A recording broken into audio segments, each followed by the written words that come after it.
Welcome. This is All Politics So Local, America's number one political hip hop talk show. And we are on with the first Friday. And you know, if it's the first Friday, it is Pastrami over politics. We're going to start off with that. We are always honored to have Rahman Muhammad and Alturrick Kenney making controversy, saying cool stuff, saying stuff that educates as well. We're going to be talking about the inauguration that happened on July 1st. We're going to be talking about the persecution of Congresswoman LaMonica McIver. We're going to be talking about lessons from similar but different points in our city's history.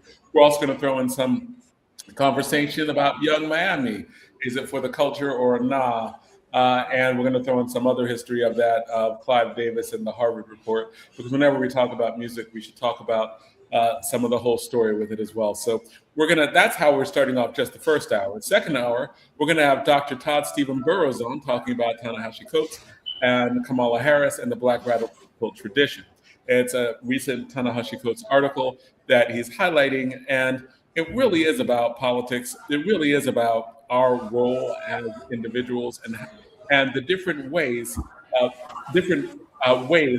thinking. Always trying to get Dr. Todd Stephen Burroughs on. Very glad to have him on tonight.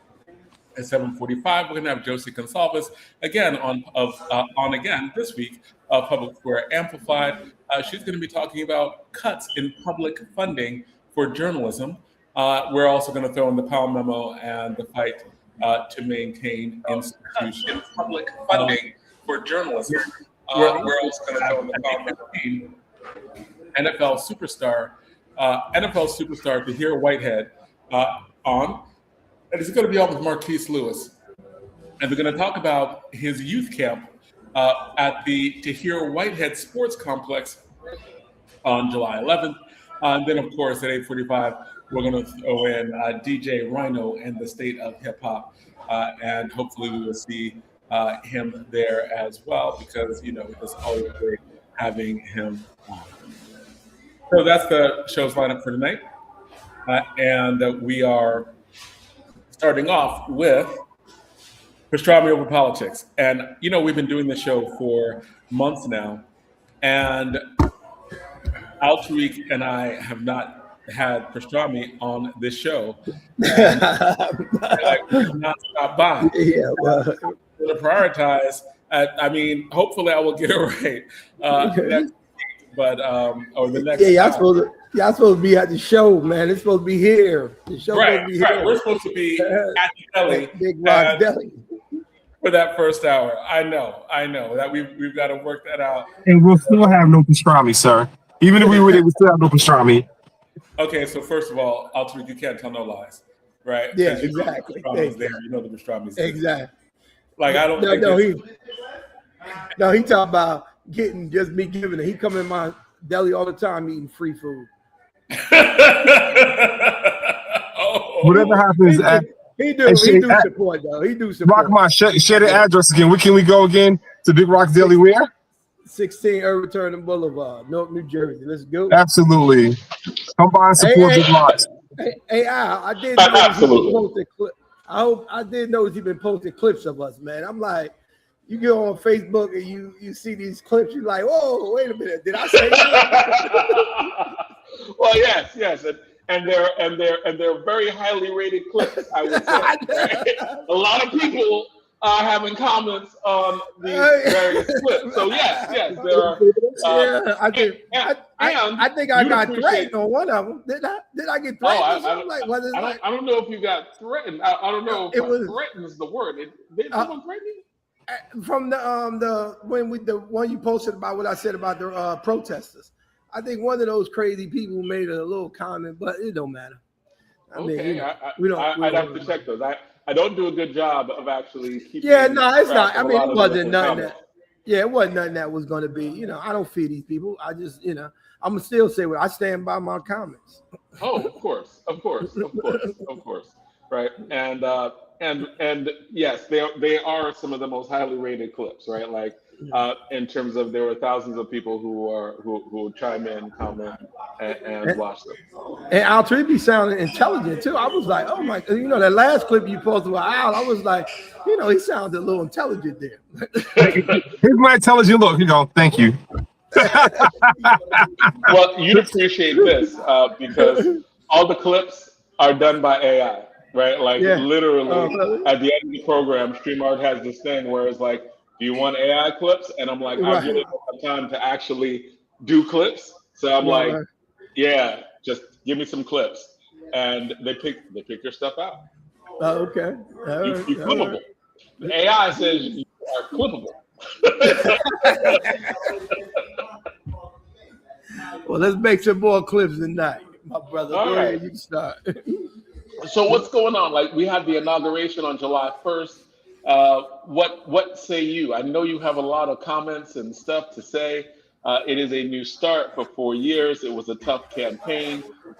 In Newark, New Jersey, the inauguration was July 1st. A lot of old faces, some new. Yeah.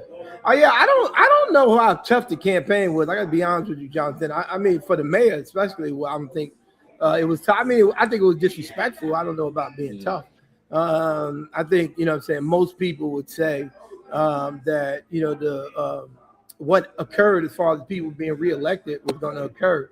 I mean, everybody that the mayor supported got reelected. The open seat, Donna won. And at the end of the day, I mean, when you think about it, Donna Jackson is the most named, most active person out of the other people that was running. So I'm actually not surprised that she won. And to be honest with you, I mean, listening to her speak, I thought she did a fairly decent speak with somebody who I really think embellishes a lot. And, to me, she did no embellishing, which was great. And I think she had an accountability message there. So I'm going to take some positive things from Donna's speech. Do I think that she's going to be Donna? Yes, without a doubt, I do. But I think eventually she's going to realize that governing is something different. And that, you know what I'm saying? You cannot just point out the bad things, or you just cannot go to every shooting or go run to every hospital or run only to the rent courts. The reality of the matter is you got to do something about what the people are going through. And that requires you to be in City Hall, building relationships or other places in the community, don't necessarily have to be City Hall, but building relationships to figure ways to get it done. I actually think it is an opportunity here too. And I think it should be used well, especially for those seeking to run in 2030. This is an opportunity for someone who is fresh, who people don't believe is attached to a system. Listen, we're not attached to a system, but we've been in it so long that people believe that because they think we are the system, right? And so, you know what I'm saying? I would say we still outside of that system. Yes, we are people who have fought the system that's still winning, and we're still in office. Are we perfect? No. But I still would think that we more like Donna than any of Donna and them believe that we're not. We just understand that governing is something different than protesting. That we now, because we have the right. Can't hear me? I was going to say, can you break that down when you're saying that? Because a lot of people would be like, the mayor, the most of the people that, well, really all the people that he ran got elected, right? Right. Only one had a runoff, and won that runoff decisively, right? So when you're looking at the status quo, like the mayor, the current, why isn't that the status quo? Or is that or were you saying something different? What do you mean by why isn't what the status quo? Why isn't? I think, or why I don't maybe think what you meant. System. Right. Yeah. Well, because we're not. We're still outside of the box thinkers and leaders. I think that we still want to do the radical things to solving problems, or try the radical things that need to solve people problems. We still are people in the city. We are a lot like Donna. We just understand governing and what has to be done when it comes to governing. You're not going to be, governing requires compromise. You're not going to get everything you want, and they're not going to get everything they want. And you have to bring those compromises together for the betterment of the people. It is the reason why I always tell people that, to me, preaching and politics is two different things. And when preachers run for political office, I get a little like not understand it, because I think it's hypocrisy, because in the church, you should be about all souls have to be saved. But in politics, unfortunately, that is not the answer all the time, because the reality of the matter is to come to compromise means that someone may be a loser. And to be honest with you, when you're a protester, you're just like a preacher. You think that no one is going to lose. The reality that is that when you get behind the scenes, you realize that as much as you want to try to make sure that don't happen, that there is going to be some of those consequences in the end. And it's because of the decisions that you make. And Donna's going to learn that. You know what I'm saying? And hopefully that when she understands that she's able to still get through that with people understanding that she's still doing the best job to represent them. Because the reality of the matter is you're going to have to compromise to get something done. She's one person. You need 5 votes. You know what I'm saying? But when you're saying inside, outside, you're talking about maybe inside in terms of Newark and being able to understand how to get things done with inside of Newark. But I think when you're saying inside, outside, you mean like the larger county, state. Those are levels of power where we could be argued to be on the outside, as in like we don't control the executive, right? Like we don't control in the county or in the governorships. Well, I think, well, yeah, I mean, we're in charge in Newark, so there's no outside for us when it comes to the city of Newark, right? We are the people inside, right? But what I'm trying to say is that we still is not the system that people believe. We still fight that system that people believe is oppressing them, that they can't get the things that they need to help or move forward in progress. We still those people. And when I hear some of the rhetoric that is being said as if we so loud, or that, we're not, what I'm saying, trying to take care of Newark residents, I think that's just not true. Everything we do, everything the mayor does, every director, I'm in the director meeting. This man is very, very keen on making sure that Newark residents get their fair share. But once again, he's in elected office. And unfortunately, because of the way the system is, and he's fighting, this is the point I'm trying to make, we're still fighting to change that system, but we have opportunity to do it with a small portion of it that we can turn around and leverage to get some more of the things that we want. When on the other side, we weren't able to do that. We still had to throw, what my mother said, throwing rocks outside the penitentiary. You know what I'm saying? Yeah, go ahead. I think that what Rock is also saying is that if you listen to Donna's message, I think is very Baraka-esque 2014. Right. I don't think there's a change in terms of the message. A very popular message. It's a message that I think people, when they voted for Raz and they got excited about his campaign in 2014, it was a very them versus us message. And I think when you become the governor, you have to realize that it can't just be them versus us, because at times you're going to need them to solve some issues that impact us, right? So if it wasn't for Baraka working with the county administration to solve the water issue, then we had to figure out how do we resolve the issue regarding how to replace lead pipes in the city of Newark. If it wasn't about the issues regarding federal resources that he had to rely on, when the late great Donald Payne was in office trying to secure federal dollars. Even now on the LaMonica administration, you would need a message that says, okay, I transition from a protest candidate to a person who's governing, even if the system doesn't recognize our individualized voice. But I think some people forgot that Raz is not a system or party line candidate. Just because you win an elected office doesn't mean you're the machine.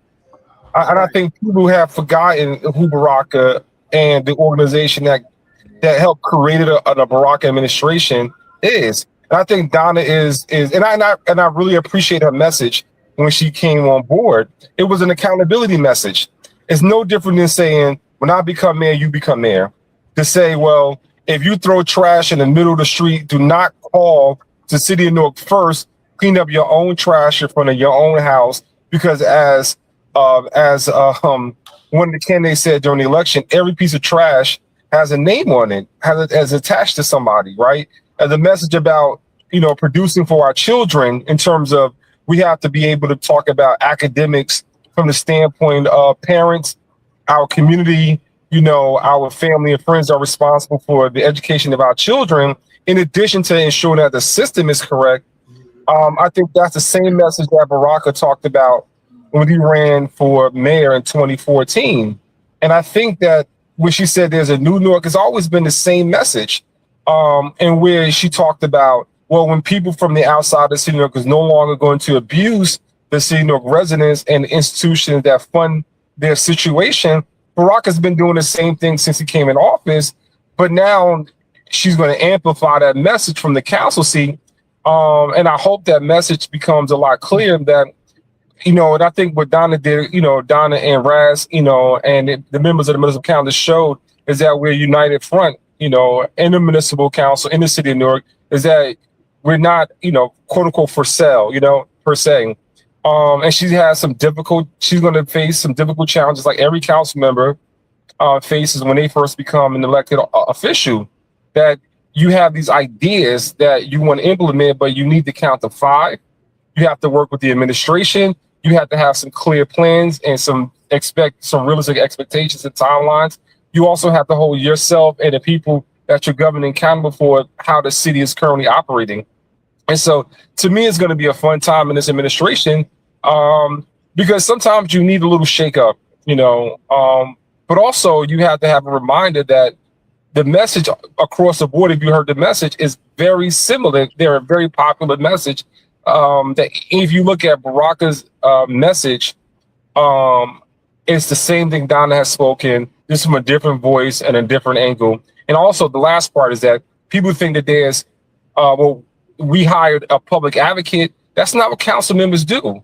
They're not hired to be public advocates. They're not no votes on every decision that has to be made in the city of Newark. You have to govern, and you have to vote on legitimate projects that impact the city and its budget. And so it's going to be a fun time to see how the city's going to operate in the next 4 years. But as Baraka said, the campaign is over. It's time to govern. And I think Donna's going to recognize that as she moves forward.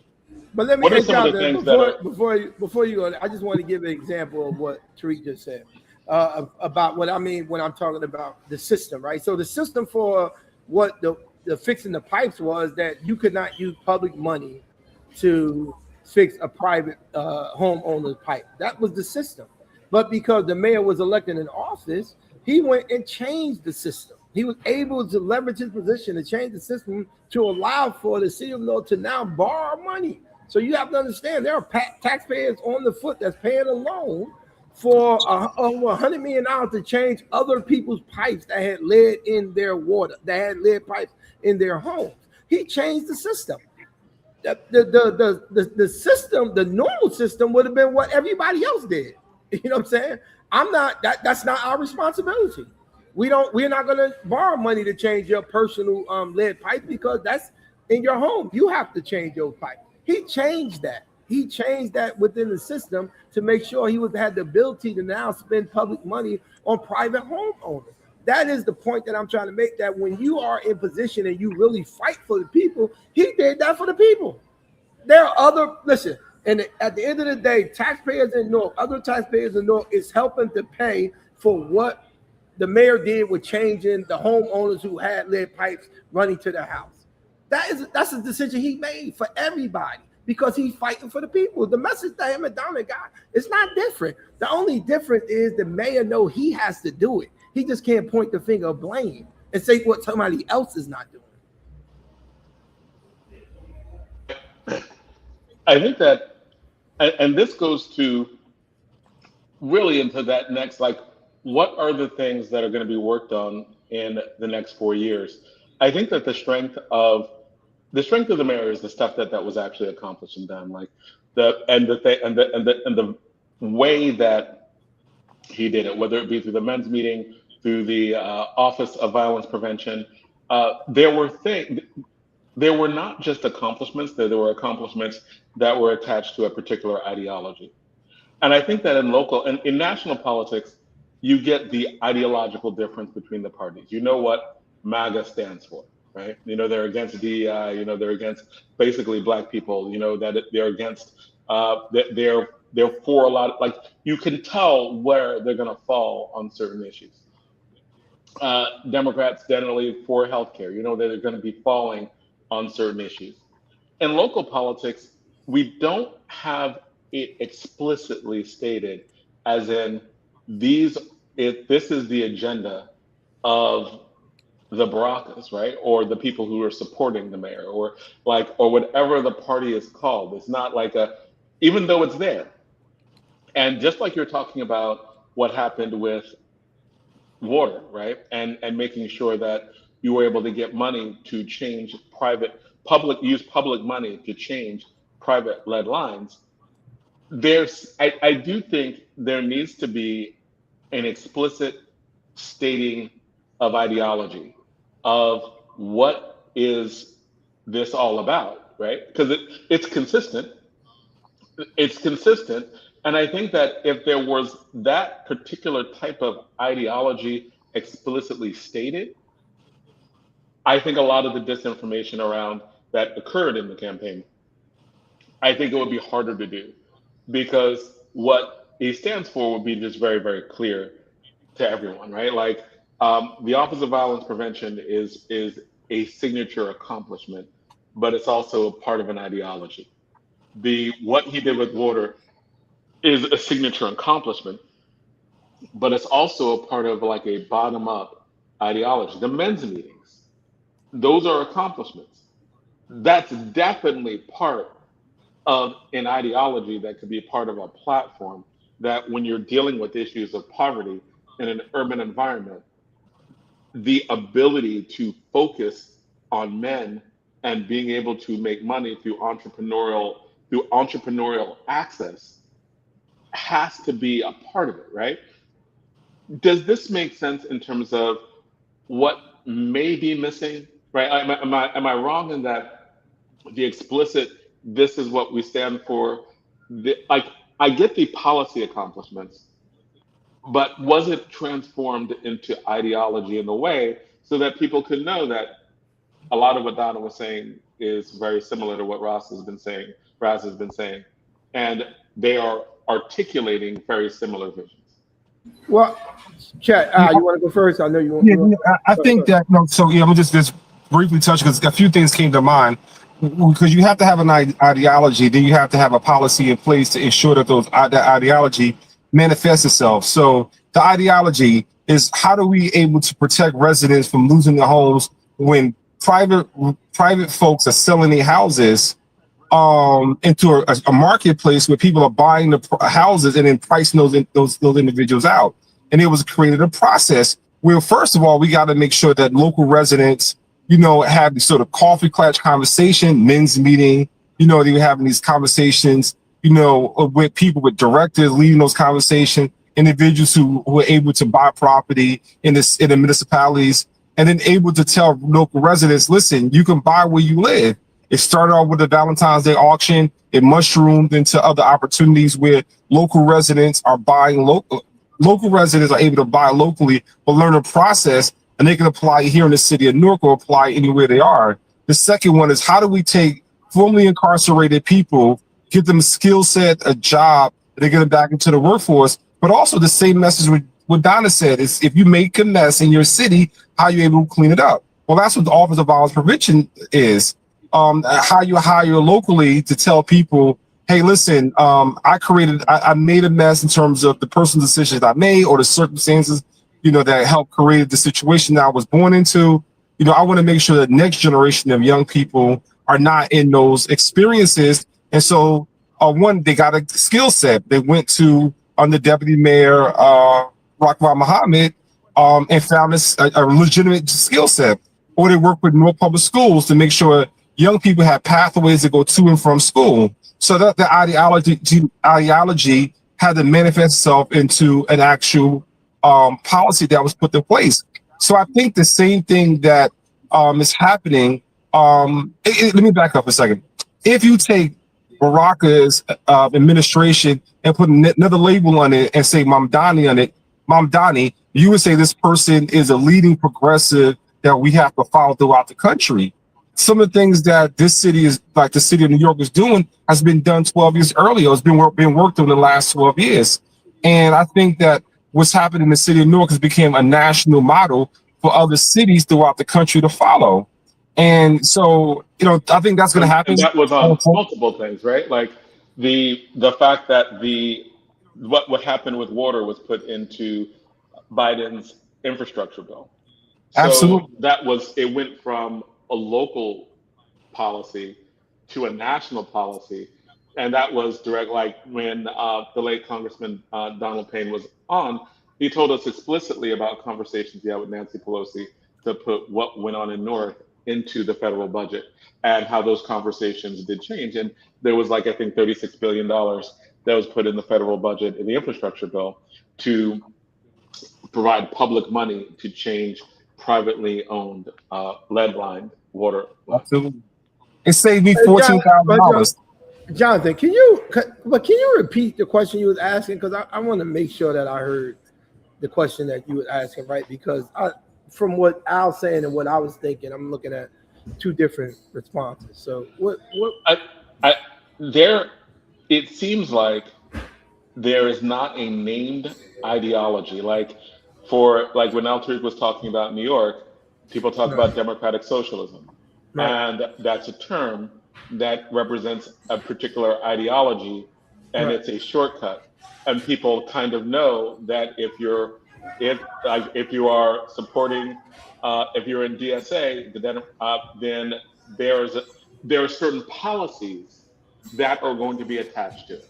Right. I think that Baraka has. I mean, there is an ideology behind it. I don't know if it's named, and I don't know if it is named in a way that's easy to digest. But I think it's important, especially because this may be the last time that Baraka runs. But many of us like the policies that he stood for. Right. We think that they're important. We think that the Office of Violence Prevention is important. We think that the work that he's doing to try to keep people in their homes is important. We think that the pushback against the unchecked forces of capitalism inside of Newark are important. They've just not been blatantly named. Do you think that it is necessary at some point to have, like the Black Panthers had a multiple point program, like that there are, and so people know the policies, that they don't just know the ideology, they know the practical policies that are attached to that ideology. Do you think that is something that potentially was missing in the last election, and something that probably needs to be developed before the next? Yeah, I to be honest with you, listen, we got 5 Black women building a building downtown the city of Newark. That's the ideology that we need. And you know what I'm saying? But I call that progressive. I don't, I've always thought that Mayor Baraka was a progressive. I think it is progress. And I think he believed that. It is progress to have 5 Black women to be able to build a building downtown. I think it is progress to now remove lead pipes, or be able to remove lead pipes legally through the public money from residents' water. I think he believed that it is progress to have the Office of Violence Prevention, where he has community people, he has counselors working alongside police officers, community actors working alongside police officers to help lower crime. I think he just thinks that's progress. I don't necessarily believe it's any ideology other than Raz Baraka is a community person. He was an activist. He was someone that was on the side of protesting, and he believes in progress for people. No matter if you're an immigrant, you know what I'm saying? No matter if you Black, no matter if you white, no matter if you Latino, no matter if you're a woman, female, you know what I'm saying? Whatever in your community, I think he believes that you deserve progress, that there has to be progress with these issues that affect us in our community. And I think he's moved towards those issues to make sure that there's progress before he leaves. I don't necessarily believe that you should label what he's doing, only because unfortunately, if you do that, then if he does decide to leave, that would die with him.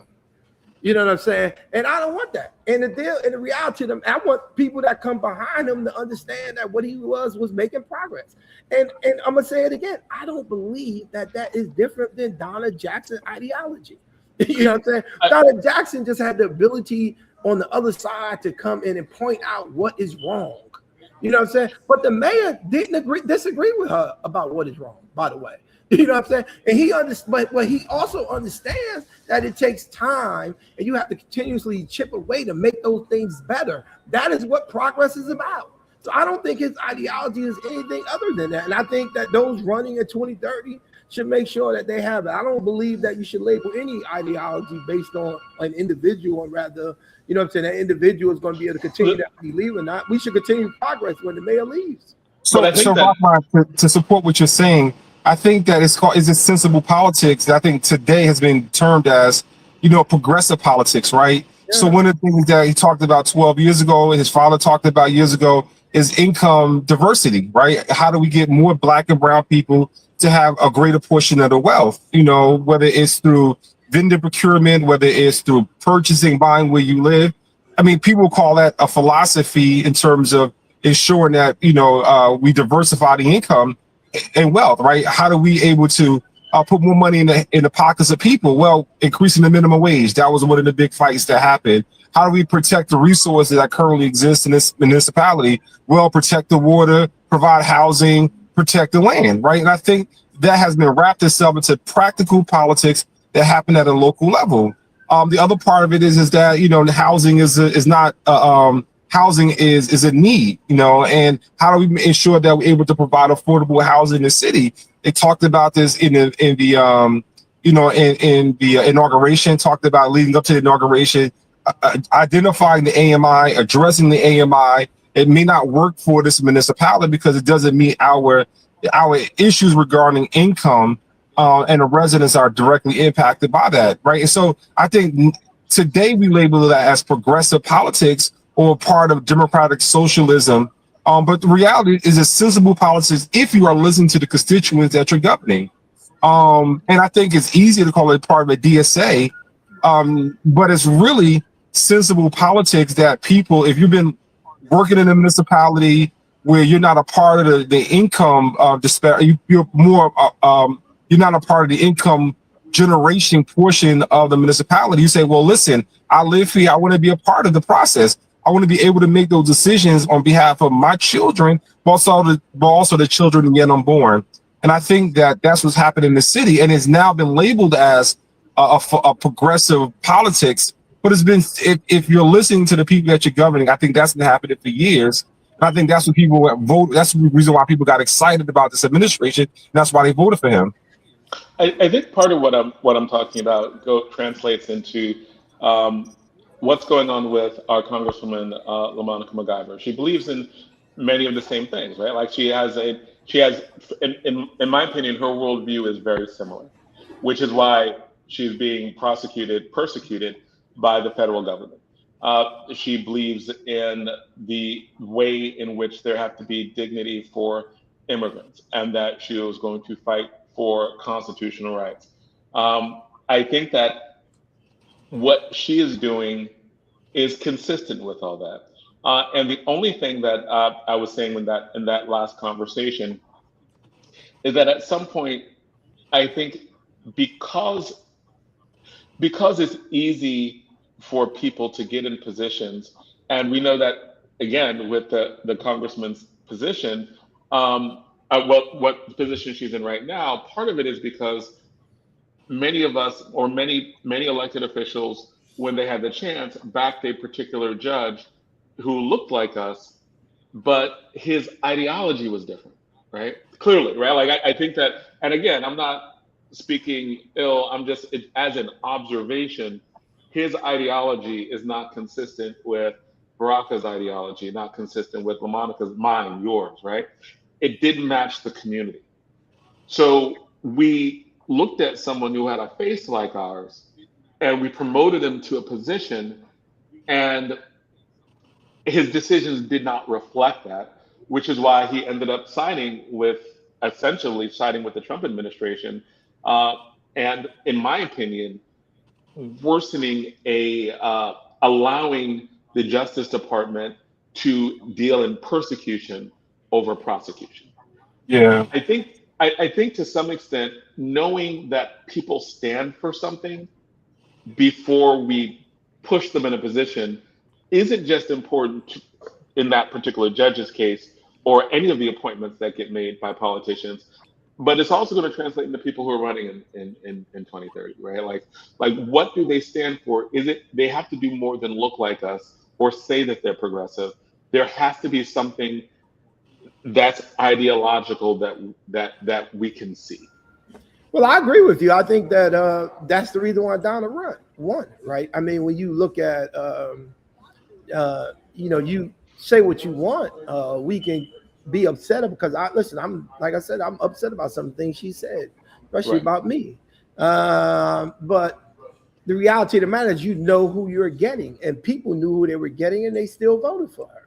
And that's because, like you said, they understand what her ideology is. She proved it before she ran. She didn't just say, I am going to do this.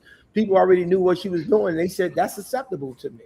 Now, I might not agree with some of those folks, you know what I'm saying, in that decision. But the reality is that there's enough people that did believe that, you know what I'm saying, what her positions, her ideology is acceptable, and that they wanted her elected, and that's what they did. They elected her. So I agree. I think that people should know, but they should know based on your deeds. And the reason why the mayor is in office, because his deeds, people knew who he was before they elected him. And so those deeds existed way before. I mean, we lost how many elections, Tariq? I mean, I was winning 98. We lost 98, 2002. 2004, 2002, 2006, and he won in 2000. He lost in 94. I mean, you know what I'm saying? That's 16 years. Yes, so, sure. And in the meantime, you still understood who he was, because in between the time he was running, he was still out there doing and showing what his policies would be and what he will be doing once he get in office. And I'm gonna be very clear, he has not changed that. You know what I'm saying? I don't, people because things aren't perfect for you, because he has not switched things up for you. And some of it is what Donna said, accountability, by the way, just so we clear. I'm glad she's saying it, because maybe they'll take it from her better than they take it from one of us.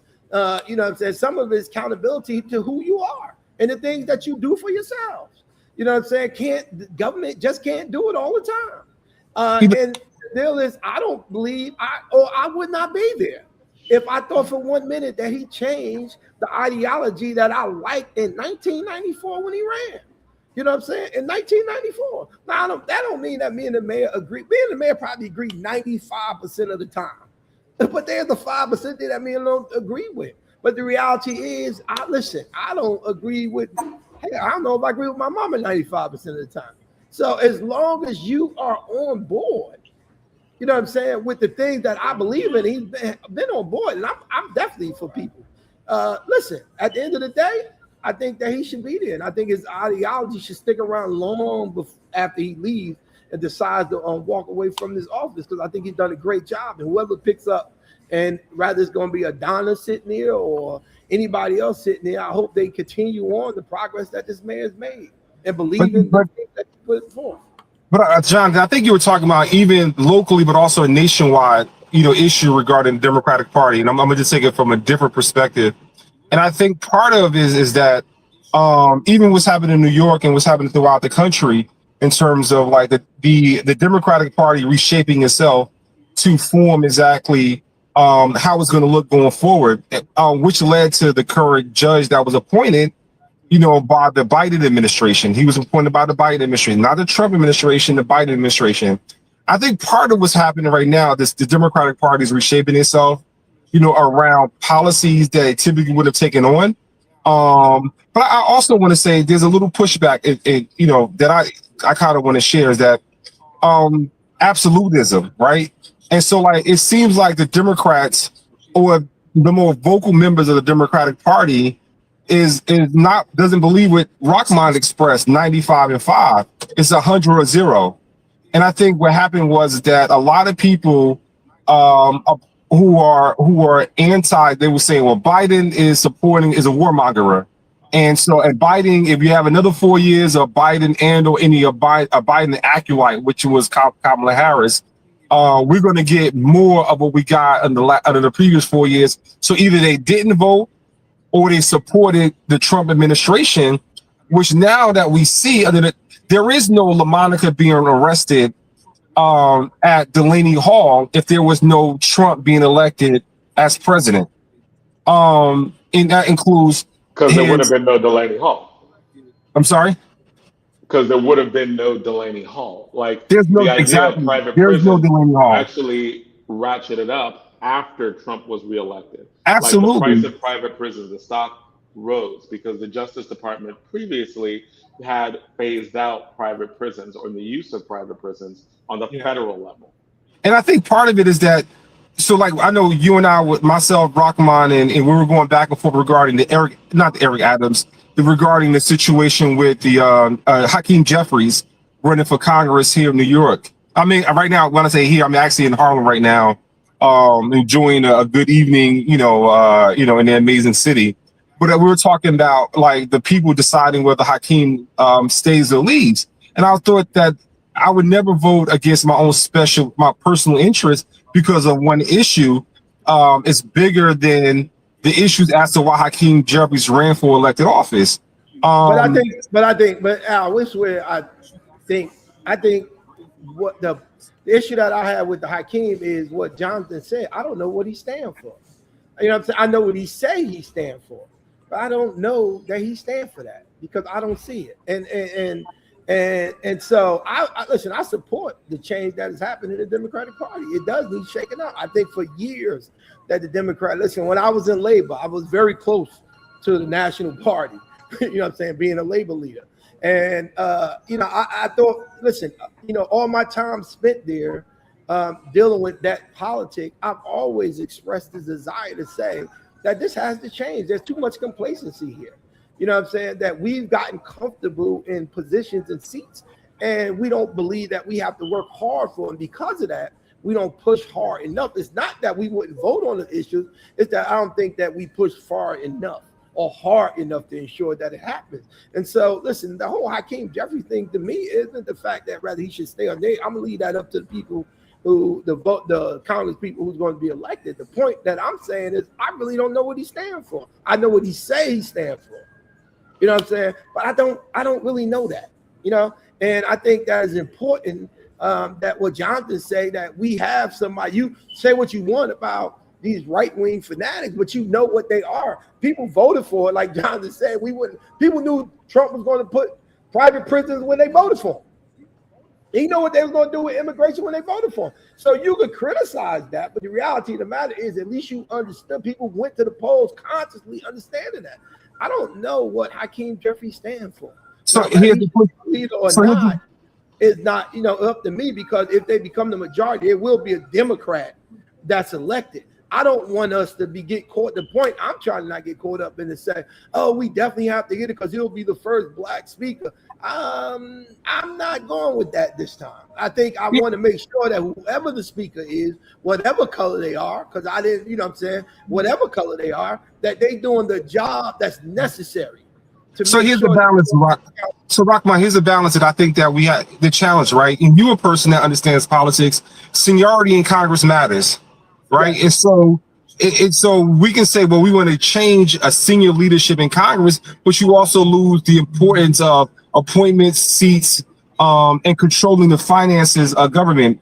It happened when Charlie Rangel was supposed to be taking over for House and Ways and Means Committee.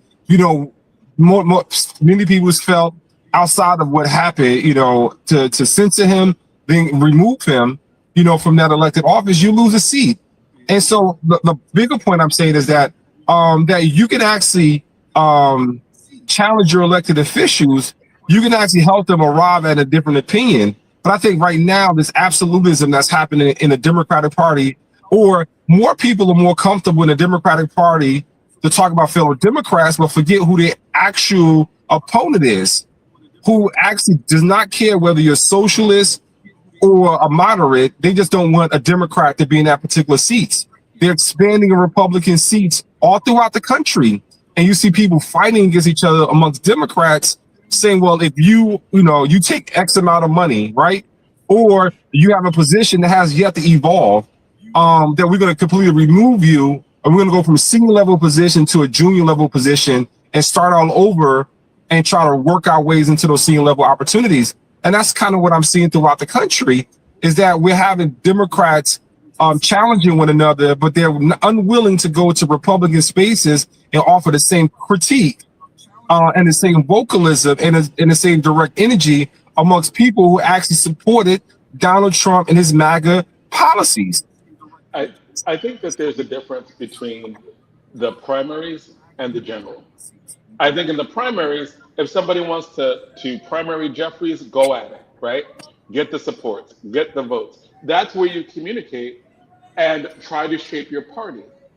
And then after the primary is over, then I agree with you, right? Like then you vote for the person you most rather fight, right? Like if you lose the primary, like I supported the mayor very, very vocally in the primaries when he was running for governor. After he ended up losing the primary, we waited a bit, but we knew we were going to vote for the person we most rather fight, because we didn't want anybody who was agreeing that ICE was a good thing to be governor of New Jersey. And I think that when he lost, like when the Republican in New Jersey lost overwhelmingly, I think that wasn't like, oh, we love the current governor. It was, we voted for the one we'd most rather fight if we need to fight on certain issues. I think that's the same thing with Jeffries, right? Like, I think that if a lot of people have problems with him, I think have at it in the primary. Go at it. That's the time to do it. In the general, that would be the time to. But I don't think people, but Jonathan, I don't think people oppose him in the general. I think they oppose him for speaker. And I think that if you're a congressperson, that you have a right, because if they do take over, if the Democrats take over the Congress, which my assumption is that's what's going to happen, from what I see, unless something drastically changes, whoever's elected is going to be a Democrat. They're not going to elect a Republican. Oh, that's true. They're going to elect a Democrat. The point that the question ain't rather you would vote for Hakeem if there was a Republican or Hakeem. Of course you would vote. I vote for Hakeem all day for that. But now when it comes to speaker, I'm talking about something different, because the reality of the matter is I don't think that he is convincing. I'm sorry, I don't believe that. And you know what I'm saying? You know what I'm saying? Listen, I've never been the party guy. You know what I'm saying? I've always been the guy that's going to critique. I'm going to play the ref here. And I'm playing the ref here. When Hakeem Jeffries speak, I don't believe him. You know what I'm saying? And because I don't believe him, and I'm a Democrat and I'm a progressive, I'm sure a lot of people feel the way I feel. You know what I'm saying? And so that is what is challenging him, or rather he should be the party leader or not, is that people rather believe, is he going to be a strong enough leader to lead? Now, listen, if he gets the leadership, then I'm 100% behind Hakeem. Let's get it done. Let's get it done. But I welcome anyone who is willing to challenge him, even if it puts him on his heels, where he now have to listen to make sure that you're going to be a stronger fighter to get things done. I think accountability is important. I think when we sit there and believe that we have to get it or it's owed to us, is when we get this complacent attitude that we don't have to be as strong as we could be in those positions. I know that we only have about 10 minutes left. And I know you wanted to get to talking about the BET Awards and Young Miami and what was going on there. Who was an excellent actress, actually, because I believe she was in the Issa Rae show. It was called Rap Shit, and it was an excellent show. I think they did 2 seasons of it. They might have done 3, but it was an excellent show, excellent actress. And so I know that you had some comments on it. I think I want to start off by just saying this. Do you think C. Dolores Tucker was right? Listen, I said it back then that C. Dolores Tucker was right. I didn't appreciate what NWA was saying back, you know what I'm saying, when we was growing up. I didn't appreciate that stuff. But the reality of the matter is, like India Ari was saying, there's an audience for it, right? And that she understands that some people aren't, you know, people mistaken, they not understanding what she's saying. What she's saying is when you embrace that music, when you embrace that type of lifestyle, then what she is saying is that you're not, you don't want to be free, because clearly that is a road to being incarcerated or maybe having a record, you know what I'm saying, on yourself. It is not a road to be successful or to brag about, even if you're going to do, because I hear people all the time say to me, I have a few people come to me talking about, oh, well, we don't say nothing about the white folks who do it. They've been doing all that. They're not writing songs bragging that they're doing it. They're not telling on themselves. You know what I'm saying? They're not self-snitching. Yes. If you're doing it, then listen, I don't need to know that. Do what you got to do. But the point that she's trying to make is, should we embrace it as part of our culture? Because clearly we know that the more people that do that, the more we embrace that type of activity in our culture, the more of us that's going to be locked up with a record. So say what you want about it. Yes, the beat might be, I think it's a corny song, but people love it. Listen, the algorithm can make you like anything. You know what I'm saying? So, but I don't really even think, I really don't even think the song is a good song, but people like the song. The reality, though, is the message of the song is a problem. And all we can guarantee from that's a song, because Young Miami is not boosting. Young Miami is not scamming. You know what I'm saying? She can afford these things. Oh, and by the way, if you took Young Miami's credit card or tried to take her account and scam her, she would be very upset with you too, by the way. You know what I'm saying? But the reality is, what we can guarantee that will happen by embracing the lyrics of that song in our culture, or as using it as being acceptable, that more of us, more black and brown people, will be incarcerated because of that behavior. Now, like she said, no one's going to listen to her. They're not going to take her words. They're not going to do it, whether she say it or not. But what she's saying is, because of that she realized that it's a deeper problem with us than she thought. But to be honest with you, I thought that back when NWA was singing F the Police. Now, and I think that there's also a deeper issue, or another parallel issue to this, and that in our community, we know that when we try to open shops and stores, like, you know, that one of the major concerns becomes security, becomes how are you securing what you're securing. If you want to open a shop, you want to open a nightclub, you want to open certain things in certain parts of the city, it's very difficult because the insurance is higher, right? Like the ways of doing business, I mean, the good business in your community is harder. Do you think that aspect of, if you're trying to develop certain corridors of even your city, that there are certain behaviors that are glorified that make it more difficult for us to develop the stuff that we need to develop? Yeah, I don't think Rahman can afford scammers to be the message, because it can't sustain his business, because it hurts him as a small business owner, and it impacts his ability to hire locally and expand his brand. But I think right now it's almost like when you're young, you don't have a global or a larger perspective. So when I was reading Rahman's conversation with a person who's also in the same age bracket, I was just thinking to myself, at some point we grow up, right?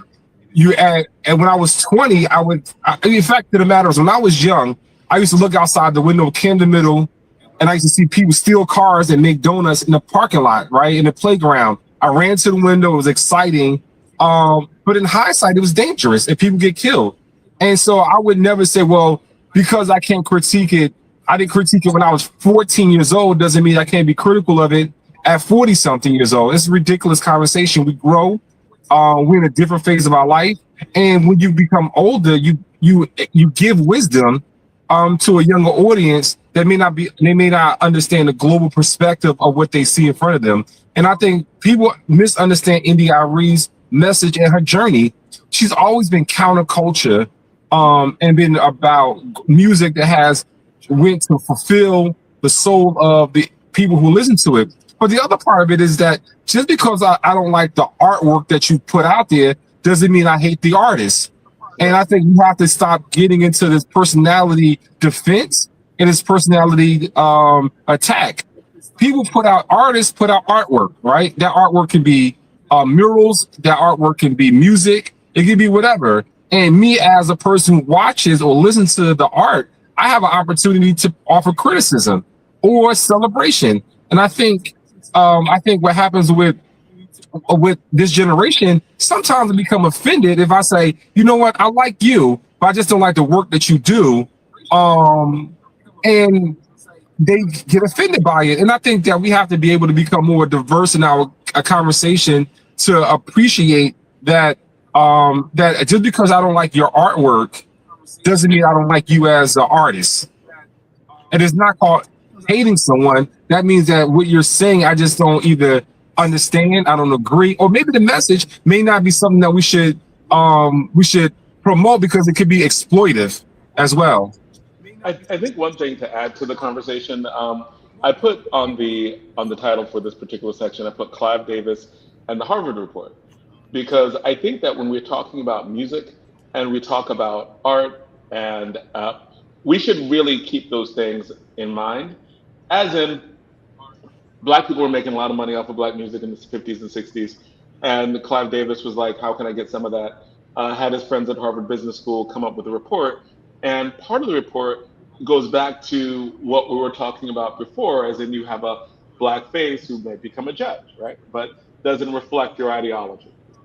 It was, you have Black people to get talent, procure it, and you bring them back for your company, but you can now then control and mold the message. The messages that were a lot of grassroots messages that were positive, that were like, that were about community uplift, that easily becomes changed now that the owners of the company, like she works for a company that's ultimately who she signed for is Universal Records, right? Like it's Uptown Records, and we all think, oh, Uptown Records, Andre Harrell, all the other stuff.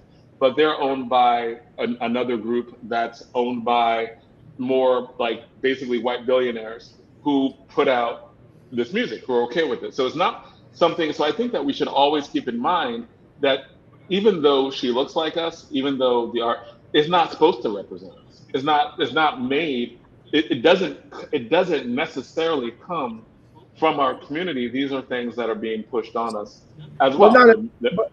But beyond the record labels though, the algorithm is pushing it. You know what I'm saying, the tech giants are pushing it. So you don't necessarily, the record labels don't even, they don't have to make those decisions no more. Like, you know, like I'll say, I like Young Miami. I do. You know what I'm saying? I think I like the City Girls as a music group. But I think when it comes to this song, when it comes to the algorithm, now we got tech giants that can push your message out to who they want. And a lot of them want to push that message because they want to distract us from what's happening, you know what I'm saying, around us. The reality is that embracing this lyric, because what we do in hip hop, what we do as Black people when it comes to hip hop, we embrace our lyrics, our music as part of our culture. And the reality, when you start talking about scamming and boosting or whatever, yes, it's being done. She's not saying nothing that's not being done. I don't disagree with that. You know what I'm saying? But the reality of the matter is, do we have to talk about it? You know what I'm saying? Do we have to put it out there to make it seem as if it's a cool thing to do? Because now that you put it in lyrics, people looking at it, I mean, they think it's cool. So now you're gonna have people scamming, you're gonna have people getting themselves in trouble, people going out there trying to boost, because now they're trying to duplicate what they think is cool in this music. I mean, there was just a story about two young ladies that was playing the music, they was boosting, they got caught, they went to jail. I forget what because they put it online. They put it online. You know what I'm saying? So they bragging about what they were boosting, and they dumb behinds wound up getting caught. But the problem here is that once we do that as part of the culture, then it impacts our community negatively. And that is what NDRE was saying, is like, why we can't just be more embracive of positive things? Why we can't make that more of a hit song about positive uplifting, like the mayor said at his speech about Public Enemy. You know what I'm saying? And the first album that was done. Like, why we can't embrace that type of music that uplifts us, and we always got to make the most popular thing scamming and stealing and my coochie is the wettest and all this other craziness, when reality, what we should be doing is trying to talk about ownership and, you know what I'm saying, success and how we achieve success, which is what a lot of the hip hop back in our growth was about, until the things from the West Coast came out about the whole thing. It's one thing to be a storyteller, Jonathan, and because I think people say, well, it's happening to you. Listen, you know, you had music that was storytelling that talked about the ills of the community, but they didn't promote it as if it was good. They just told, it was just telling the story. Unfortunately, we allow for music to get into a point of a promotion as if what you're doing isn't a problem. You know what I'm saying? Not just telling the story. And that's, you know, to me, that's where the issue comes from. So listen, kudos to Young Miami for having a hit, because people say, oh, that she jumped. Listen, kudos to the success. Reality of the matter, though, is it is going to harm your community. Now, you don't have to want to accept that, but I'm telling you, based on the fact that we got people who going to believe that scamming and boosting is a good thing to do. Yes, even though it's already occurring in our community, now you're going to have more people trying it. Oh, and by the way, now you don't woke up people to look out for it. So now they're going to be looking for people to do these things. So this is the other thing I found interesting. Sometimes art informs the public, but it also does the opposite as well. Just because someone says that scamming is popular doesn't mean I start scamming. And I think that it's interesting because it seems like in our culture, we have made, you know, our music a defining point of how we should view ourselves, you know, how we act towards or interact with the world, whether we accept crime or we promote crime. What I think also is interesting is I think NDRE wasn't really talking about Young Miami in particular. She was talking about the audience's appetite, because capitalism feeds off of, you know, what the marketplace wants, right? Either you control the marketplace or you give the marketplace exactly what it wants. It wants this sort of music. It wants this sort of dysfunction that is being promoted, you know, and it feeds off of it, and it gives the beast exactly what it needs over and over and over again. And whether that beast can be, you know, music that came out when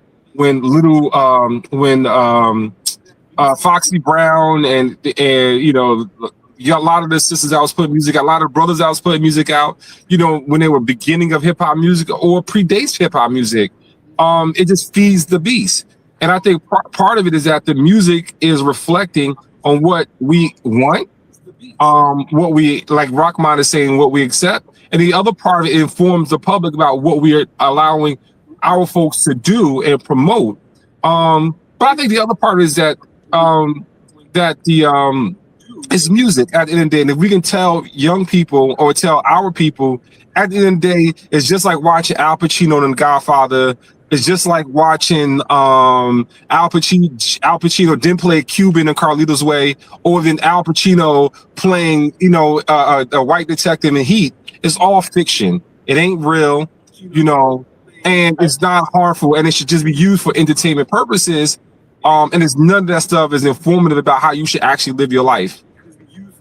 I know that we're reaching the end of this particular segment, but I just want to just give a final word to either of you, especially in light of Amiri Baraka, Raz Baraka both talk about culture and the power of culture, talk about art and poetry and how those define our people being culture. So I'll leave either of you with the last word as we're moving to the end of the segment.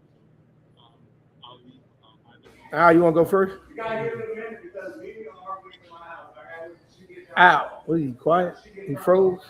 Oh, okay, so he's frozen, but he's back. Now he's still frozen. All right, so, okay, he's back. All right. Go ahead, Al. All right. I didn't hear the question because I was muted for a moment, so I didn't hear the question.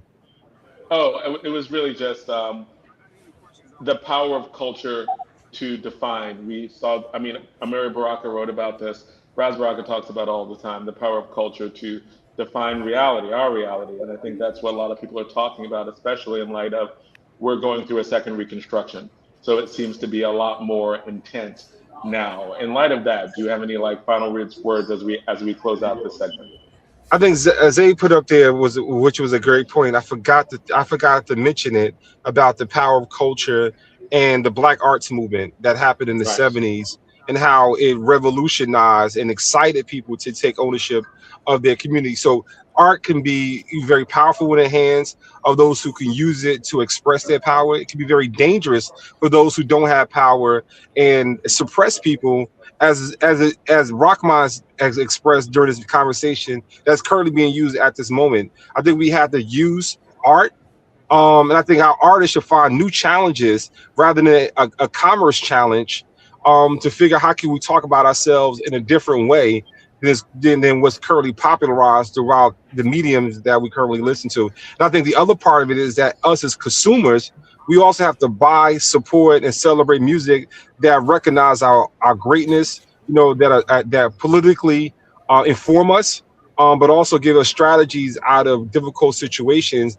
At the same time, allow us the opportunity to vent about the issues that surround us as well. So let me say that I think Amiri, Baraka, and Raz is right that culture, art is part of our culture, and we embrace that in our culture. And the problem is that culture is something that we generally mimic, and so that's why you have to be careful about what you put inside of their community as it pertains to art. You know what I'm saying? Listen, my wife this morning was singing "Spin That." You know what I'm saying? But here's the difference. You know what I'm saying? My wife understands it's just a song to her. Yeah. It's entertainment to her. You know what I'm saying? She's a successful Black woman. She has a master's degree. She's a lieutenant colonel in the Army and maybe a colonel one day. Her generals are now trying to keep her to stay in the Army so she can become a colonel. She's a business owner. You know what I'm saying? So she is able to understand between fiction and nonfiction. You know what I'm saying? She's able to understand reality and this dream world that you want to live. She can discern between the difference, right? But unfortunately, our young folks, some of them don't discern the difference. And they begin to mimic the art that we are putting into our culture. And so we have to be careful. I wish we can put a label on the Miss Miami song and say for adult ears only. You know what I'm saying? Those who understand this is just music. I wish we could do that, but we can't. It's out in the airwaves. And because it's out in the airwaves, there's a lot of young, impressionable minds hearing that. And when they hear that and they believe that it's a cool thing, people are going to grow up with this song in their head. Once it becomes a hit like that, it's in their head. They're singing this on a regular basis. And we don't want people to mimic that behavior because we don't want them to go and be incarcerated or get a record. Because if you scam, the potential of you going to jail is there. If you boost, the potential of you going to jail is there. So we have to ensure that we are careful about the art that we put into culture. Yeah. And thank you both, right, for this week. We are going to have more of a lively discussion coming in the first Friday of next month. Thanks again, Rahman Muhammad, Alturrick Kenney. John, hold on one second. Yeah? Before I get off, I wanted to say rest in peace to our brother Jimmy in the city of Newark, who unfortunately passed, and to Sister Khadijah Farrakhan. I wanted to say as well, rest in paradise to that beautiful Black woman. And 74 years of marriage, brother. 74 years of marriage, man. Could you imagine that? I'm only on 20. My 20 plus my 30 plus your 20. It's not even the half of the marriage between the Minister Farrakhan and your two. 70. That's probably one of the greatest models that you ever could follow is the marriage between Minister Farrakhan and his beautiful wife Khadijah. So I want to say peace and paradise to that beautiful Black woman. All right, thank you. All right, thank you. And until next week, see you soon. Peace. All right, man. Dr. Howdy. Todd Stephen Burroughs. Howdy. How are you? I'm fine. It's summertime. X-Men 97 is fantastic this second season. And Donna Jackson's on the city council. I mean, I'm going to have to start watching council meetings again. That's going to be very interesting. Right. That's going to be very interesting. So no, I'm just reading and writing and being broke and being a historian. Brilliant. And no. I'm less than a footnote on the history of failure at this point in my career, but I've just enjoyed such consistency, and that's what I'm doing, right? So I bothered you because I thought this Ta-Nehisi Coates article was interesting to talk about because it talks about our favorite topics: Kamala Harris, Gaza, the Democratic Party. And, you had a conversation in the last hour in which you talked about, maybe we have to take our practical acts and explain the ideology behind them to the people, which I thought was an interesting idea. And that, in this kind of city that is, either post-literate or illiterate, depending on how you define it, that those kind of things might have to be done. So I bothered you because, I don't know who's going to read these 7,000 words that Coates has written. But I thought they were important enough to discuss in a forum, and so you were kind enough, and Brother Zaid was kind enough to allow me on to do it. Brother Zaid, how are you doing? Okay.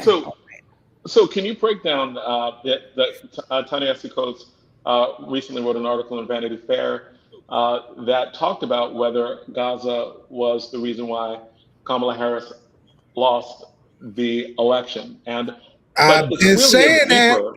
But it seems like a deeper reflection on some really painful parts of the amount of gains with the that damn Black women Democratic made Party. but I'm saying that the amount of practical gains that Black women gained under the Biden administration, and how the Biden administration had actually practically done what Black people have been wanting to be done for years in terms of actual, tangible, material. Well, but it wasn't labeled a Black agenda, John, which is your point that you made in the last hour.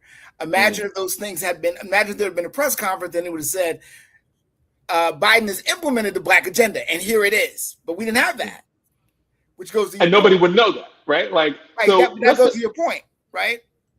So let's start to break this down, because I think that before we do that, because I know you want to break it down, let me just say, okay, our audience might not know who Ta-Nehisi Coates is, right?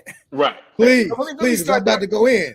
Ta-Nehisi Coates is a magazine writer. He's the son of a Black Panther, Paul Coates, who is the head of Black Classic Press. I know Paul Coates personally. By the way, he's 80 years old. So we're saying happy birthday to him. He's a former Black Panther, and happy birthday. And he had Baltimore Chapter, Press, one of the few independent Black press publishing houses that exist. Ta-Nehisi Coates has had a long career in magazine journalism, and instead of describing that, I'm going to point to a video I did a year ago on Dr. Ball's site, I Mix What I Like. If anybody's interested in finding out about Ta-Nehisi Coates' career and how he fits in the context of Black writing, which is a long discussion, just type in my name and what is the message in YouTube, and you'll see a 2-hour video I did with Jared Ball a year ago, in which I go into Ta-Nehisi Coates in detail, in social context and political context and in literary context. So Coates found a way, and I'm being very polite here because this is a polite forum. Coates found a way to describe the African American experience in a way that the white literary community needed to hear it or wanted to hear it. He's become a multimillionaire because of it. And he took time out of his 6-figure job at Howard University as a endowed chair in the English department, even though he has no degree. See, this is the kind of trajectory he's been on. He took time out of that to make $10,000, right? To write this article for Vanity Fair. Now, if anybody's annoyed with that, if anybody thinks that's not even a proper construction in which to have this discussion, I do understand Josie Gonsalves is coming up at 7:45. You can go to the bathroom, you can go take a snack, you can go get a snack or whatever, and come back at 10:45, right? But I think regardless of Ta-Nehisi Coates' contradictions, what he's pointed out in this article is very significant. So I'm going to give not a summary, but my summary of the article. And then I know me and Zaid and Jonathan will chow this up and we'll easily go to 7:45. Ta-Nehisi Coates is a very talented writer, so he writes on more than one level, right? So the surface level of the article is the question: did Kamala Harris's position on Gaza cost him the election? Yes. And Coates makes the argument that yes, it did, right? But Ta-Nehisi Coates goes a bit deeper, and this is something that I haven't seen people discuss in the article. And Jonathan, if you've read it another way, we can argue about which way is correct or which way should be looked at first or second or whatever. But he also points out, because he takes as the framework for the article the struggle of Black women, the political struggle of Black women. And he focuses on Fannie Lou Hamer. And he talks about how there's a group of Black women who consider themselves the heirs of Fannie Lou Hamer, and they are leaders in the Democratic Party. And their struggle within the Democratic Party for social justice results in Kamala Harris becoming the vice presidential candidate, and they pull her forward, right? So everyone is claiming the Black radical, right, while being in the moderate to conservative spot. I mean, at 2026, I got to be honest, I call the Democratic Party a conservative party, and I call the Republican Party a radical party, because they actually have a radical agenda that they've implemented, right? And on the Democratic side, we're still waiting for that particular agenda, right? And Coates, to go back to the point Jonathan was making, Coates makes the argument early on that the Black women did get a Black agenda implemented, but it wasn't discussed as that. There were no dashikis involved. There was no freeing of political prisoners. There was no free education or free healthcare, right? But it was, from the point of view of the Democratic Party, a radical agenda. So what Coates says... And also just go ahead. on that, I think that he says that it was something tangible because the actual wealth of Black women significantly increased during that administration. So it wasn't symbolic, it wasn't performative. I thought that was a very important part of the article, because it goes back to like Susan Rice's role in the administration in terms of a policy advisor, what he was actually doing when he was saying that he was going to forgive student loans, which I think was a large part of it. Like my wife, she was freed up of close to $200,000 worth of debt because student loans were forgiven, right?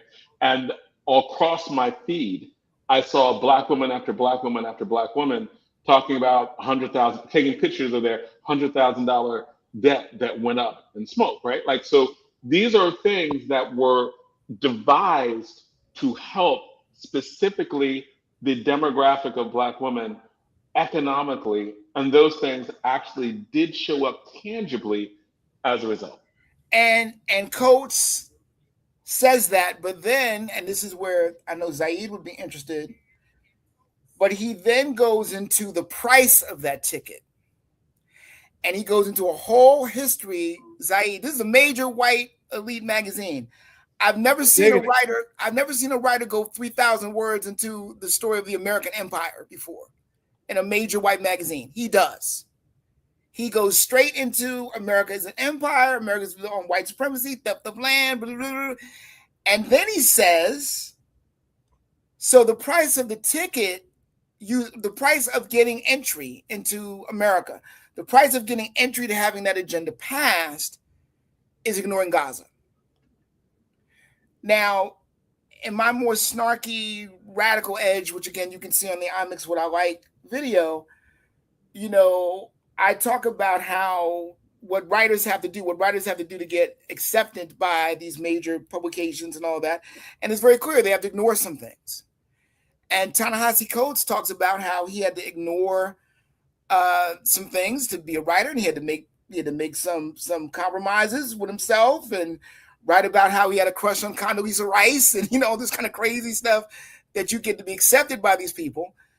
And I argue with some snarkiness, but I think some correctness, that once he became a millionaire, that freed him up to go and really write. Now, he became a millionaire by writing a book called Between the World and Me, which talks very eloquently about racism, but then says at the end of it, but there's really nothing we can do about it. So, just kind of cope with it. And this was like 15 months before Black Lives Matter. Had Black Lives Matter come out before he wrote that book, I think it would have been a very different ending, right? But to get the coach, so now he feels, with the 6-figure position of Howard and all that, he feels free. And now he's made Gaza a main topic of his writing. So there's a book he wrote a year ago called The Message, which is a collection of essays, new essays that he wrote. And his main essay is about 10 days he spent in Gaza. And he just straight up sounded like a leftist, sounded like the son of a Black Panther, said, it's an apartheid state. The Gazans are being oppressed, and we are participating in it. And so in this article, he says that the price of these Black women getting what they want, and by the way, I have to point out that, he conveniently forgets that Fannie Lou Hamer, who is everybody's hero in the Black Democratic Party among Black women, we forget that, she rejected the compromise. Yes, she did. Of the people of her day. So the Obamas of their day, of the Susan Harris, the Susan Rices of their day, she rejected that and said, we didn't do all of this for no 2 seats, right? Okay. So he conveniently forgets that. It's very convenient. And I think it's important to point out, but Coates says painfully that this is the price of being in America in 2026. We have to accept the empire and accept our role in it. And I just want to read the last couple of paragraphs because I know Zaid's going to love these last couple of paragraphs. Zaid, now you would think you would have written this, Zaid. Listen to this, right? After going into Kamala Harris's background, in which Coates is saying that she knows better, right? She knows better, but she hasn't done better on Gaza. She knows better, right? Just like many of us for 8 years talked about that we knew Barack Obama knew better and wouldn't do better, right? So here's what she said. Here's what he says at the end of the article. Listen to this, Zaid. And that story forces a very basic question. What was the point of all this? Why the invocations of Tubman, the readings of Du Bois, the visits from Hamer? And did the advocates of this collective pedagogy imagine their children rising to the heights of power only to view the darker nations of the world through the same violent lens as their oppressors? And if they did not, if they believed that the poor and needy meant those within the empire as well as those without, then what moral mandate does that place upon their children? And if their children have come to praise, only to praise, not check empire, then why have they come at all? Now, those are bold words for Vanity Fair. Those are bold words from Vanity Fair. Now, he's answered this question in interviews, and the answer he's given is a very typical one. We have to push Kamala Harris to the left. Whoever the nominee is, we have to push them to the left, and we have to force a progressive agenda on them, and we have to hope for the best, right? And so that's where we are. And again, I think Coates, who, and I've detailed here how he is distant from the very grassroots struggle that Jonathan, you're in, and people on this show always is in, right? You guys are in direct struggle, protecting people who are vulnerable, right? And so you definitely have a different worldview and you have different questions to ask than somebody like Ta-Nehisi Coates. I think it's important that at least Ta-Nehisi Coates is using this elite forum to call out some very painful questions, right? What price victory, right? And why do we have to have a price for victory? Why can't we just force people to do the right thing and tell them if you don't do the right thing, you won't be in power? It's a very simple thing, but there are very complex consequences to it. So I just wanted to say all of that and get, the reaction of you two about it. Because to me, the article was the two different levels right there. Jonathan, you're muted. Zaid, I'll let you go first. I got noise in the background. I wanted you to go. I haven't. Okay, no, that's fine. All right. Well, I'll jump right in. While both of you deal with noises, let me just say let me just say that I appreciate us having this discussion, and I appreciate the work you guys do, because I learn a lot from you too. Because, being an academic and, so-called intellectual, so-called writer, whatever, I'm in the very abstract camp of things. And when I'm listening to your show, I get the very pragmatic viewpoint that I think we also have to deal with, because there's a big tension between the two, I think. So I just wanted to thank you two for providing this forum where I learn about, what's really going on with people that you guys at least have been sworn to protect, basically. Is the noise over? Well, no, I'm fine. And I was going to say thank you, because I'm always, first, thank you for your words. And also, we are also always trying to get you to come on the show more often, because we value your voice too, right? Like your voice is actually an important voice, both nationally and internationally. Sure. And we definitely want to get you back on our show more often. Sure. The thing that seemed like a painful article for him to write, because he's wrestling with these things, right? Because to some extent, he wants to push the party to the left, badly. He understands that all the things that Black people, or many of the things that Black people have been fighting for in terms of having policy, very practically, very tangibly affect and change our lives, was something that the Biden administration was unique, beyond the Obama administration, right? Like the Obama administration didn't do this, but the Biden administration was very much in tune with the community groups.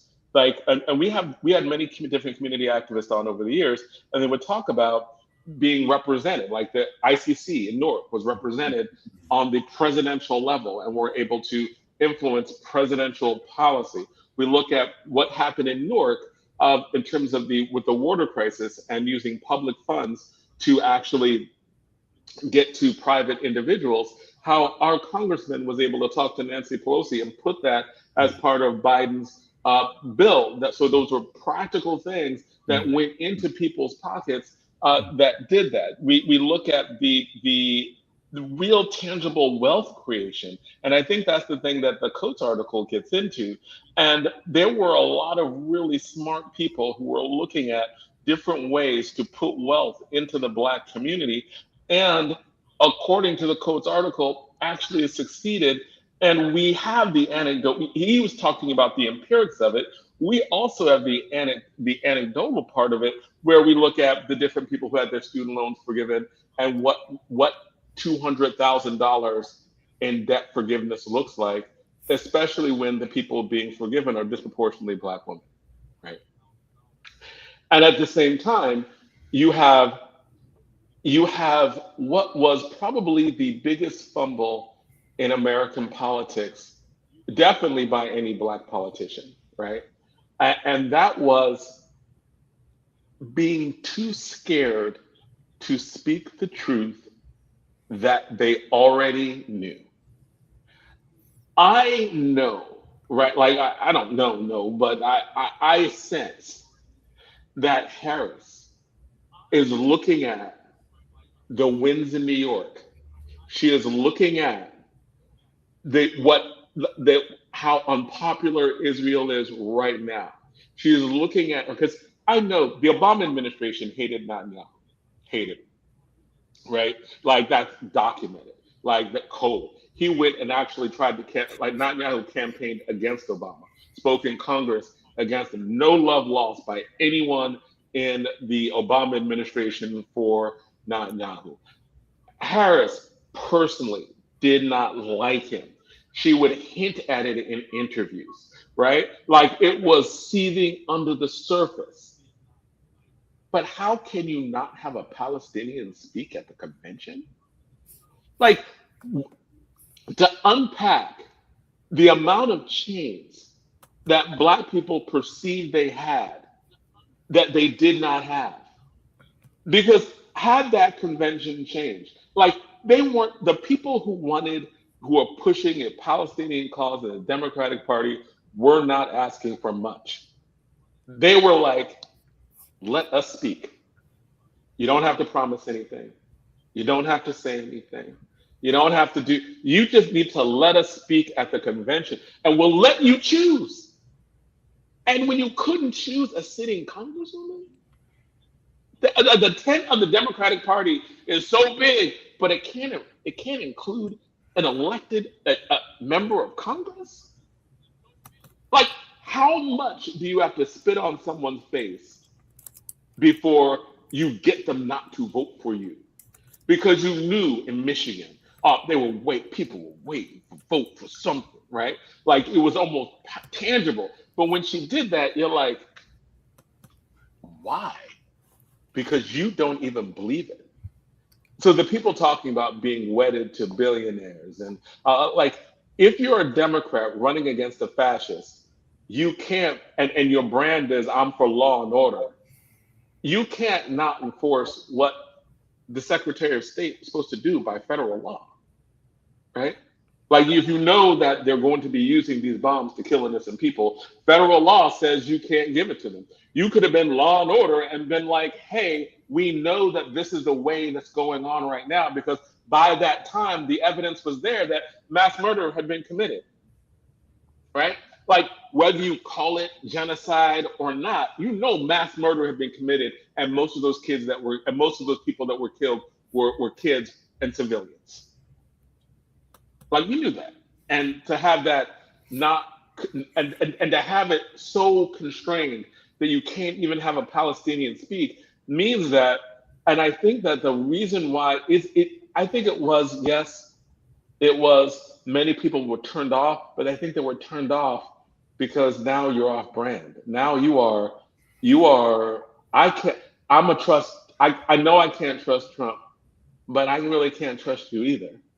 And now, but see, let's talk about fear, and let's talk about this locally. And now I'm going to say something very controversial that you two might not like, okay? Our reparations report is 1 year old, okay? I did not like it. I thought it was a cowardly document. Which one? The reparations report, the one that the New Jersey Institute for Social Justice did. Okay. I thought it was a cowardly document. I said so on Facebook and pinged Hey Good. I told my own boss who worked on it, Stephanie Harris, that it was a cowardly document, right? Zaid, I have a daydream that you and I were given the appendix of it, and we wrote something called Cracker Barrel. And you know we put in Cracker Barrel? We put in a list of every white racist official in the state that said something bad about non-white people, right? And that's my daydream. I'm happy about that. But then I think about consequences. And see, this is where we get to that fear of consequences, which is what the Democratic Party is. It's a party filled with people with fear of consequences. Let's say Zaid and I did that, right? We had a press conference. We listed all the names, right? All these things. That the reparations report did not want to deal with that. And by the way, I know a lot of people haven't even read it, right? I read it. I was very disappointed. I wish I hadn't read it, right? But what would have happened if Zaid and I did that, right? We would put a lot of people in physical danger. That reparations report was written in between assassination attempts. I'm stealing that from James Baldwin, right? When people used to ask him, break that down. What do you mean? What do you mean by that? People used to ask James Baldwin, why do you take so long between novels? And he says, I'm writing in between assassinations, right? That reparations report was constructed and written during one of the most dangerous times in American history, meaning the period we just passed, where presidents were almost assassinated, where there was violence against the husband of one of the top Congress people in the country. The House, right. So, like, it's a very dangerous period. And if we're going to speak frankly here in New Jersey, as I tell people who don't know about New Jersey, when I explain to them that The Sopranos is a documentary series, they laugh, right? But we know that The Sopranos, the Soprano state. Right, we know that The Sopranos is a very real thing created by a real New Jerseyan who was analyzing real people he knew, and we also know they were giving him notes, right? Right. Like he had to learn. No, we don't wear shorts while barbecuing. Like I mean, so the idea of us being in danger is a very real one, and I can't just poo-poo that off and say, well, you guys weren't radical enough with the report. because I don't have protection for them to give. Right? I can't give them guards. I can't give their kids guards to go to school with, and I can't help them if they lose their 6-figure positions by directly attacking people in power. Right? So when I look at what Coach wrote about Gaza, I see the same situation. What would that person say at the convention? What if they went off script? Would it matter if they just said what was in the lines? Would just their very presence result in a backlash? And it's fear that is making the Democratic Party a conservative party, and it's radicalism that's making the Republican Party a radical party. And I don't know how to get out of that fear because, I know I'm not in a position to protect anybody. And I know that, you folks particularly have spent your lives protecting young people, have spent your lives sheltering young people, in some cases, literally, right? And understanding that the place we live, Newark, New Jersey, the place we love, is a place of refuge and shelter, right? And you can't threaten that by going radical and going and opposing people by name, particularly not in this state. So I don't know how to solve the situation, but I think it's important to point out. And you were making this link between that and your comments about the reparations report, right, with Harris and the convention, right? Because I think it's all about fear of consequences, and that's what I see. And I don't know how we get the Democratic Party out of that. And is that what part of it, that fear of consequences, is that? Because that seemed, even at the time, so unnecessary. Because even at the time, what Israel was doing was so radical in terms of the extreme nature of the bombings and the targeting of civilian infrastructure and civilians. I think before the election, the number was up to 70,000 officially killed, right? 70,000. We had a person, we interviewed a person. Still killing people during a so-called ceasefire. It's a joke. But I'm saying, even then, right? It wasn't like the numbers weren't high when she was running for office. And when you look at the number of people who were murdered, we had a person on a few weeks ago that, about a month ago, and he was he lost 200 family members. Mm-hmm. But me and Zayed stopped. We were Lakai Cordia can say the same thing, mm-hmm, who lives just 2 towns over in Patterson, mm-hmm, and barely got out of an ICE concentration camp with her life. Mm-hmm. Mm-hmm. Yeah, that's what we're talking about. Yeah. 200 family members, right? And so for Harris, at what point do you have the courage to speak? Because for me, you ain't got the courage. Go sit down. Get out the way. It was a simple moral question, and it was a home run hit. And Fannie Lou Hamer wasn't scared. I think that most American Jews would have supported her in that, because Netanyahu is unpopular in the United States. Right. I think that they really don't I think that even in their conception, that it would be dangerous or fearful may be anti-Semitic in and of itself. AIPAC. Right. Because to think that AIPAC actually represents the majority of Jewish people and sentiment in the United States becomes something that I think is uniquely, after Black people, the people who voted for Harris the most were Jewish people, right? Black people voted for her at the rate of 90 and 80%. Jewish Americans voted for her at the level of 70%. Because she was an AIPAC baby. No, I think that was. She was one of the girls. I don't think that. I'm sorry. I don't think that. I'm saying that I don't think that most Jewish Americans support AIPAC. I think that there's a bold, loud Jewish left doing civil disobedience all over this country, protesting Gaza. And that is my point. They took a moral position on that and saying not in that name. And any black Democrat who does not have the spine to at least respect that, but would rather hang on that bloody dollar, the hell with their behind. May they get their behinds beat every time by whoever's willing to whoop their behinds at the polls. We got no use for house Negroes. We want nothing with house Negroes, no matter who is paying for the house Negroes. None. I hear you, Zaid. I hear you. And to your point, Zaid, I think that when people conflate the Jewish American community with AIPAC, I think that's their own brand of anti-Semitism, because I think that AIPAC represents billionaires. We're talking about the Democratic Party, right? Like there are a lot of the Democratic Party. That's white where they nationalist are. Christians who gentlemen, are backing that. But see, gentlemen, if I may, I think you're both correct, right? Zaid is correct, is that the very structure of the Democratic Party stops radical change. And Jonathan, you're correct, because there was this wave, this Jewish-led wave of anti-imperialism that Harris could have put herself in front of. Right.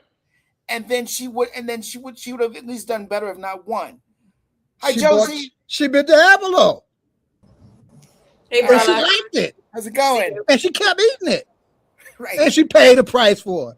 Good for her behind. I'm going to go. I know Josie has important things to talk about. I'm going to go. Josie needs to jump in on this. But we do have 3 minutes left. You guys are talking about, what neoliberalism and all of its caca. Powell Memo. Jonathan wants to talk about the Powell Memo, but this comes out of that. This comes out of what happens at the Balfour Declaration. This is a consolidation of power by global capitalism. This is all this is.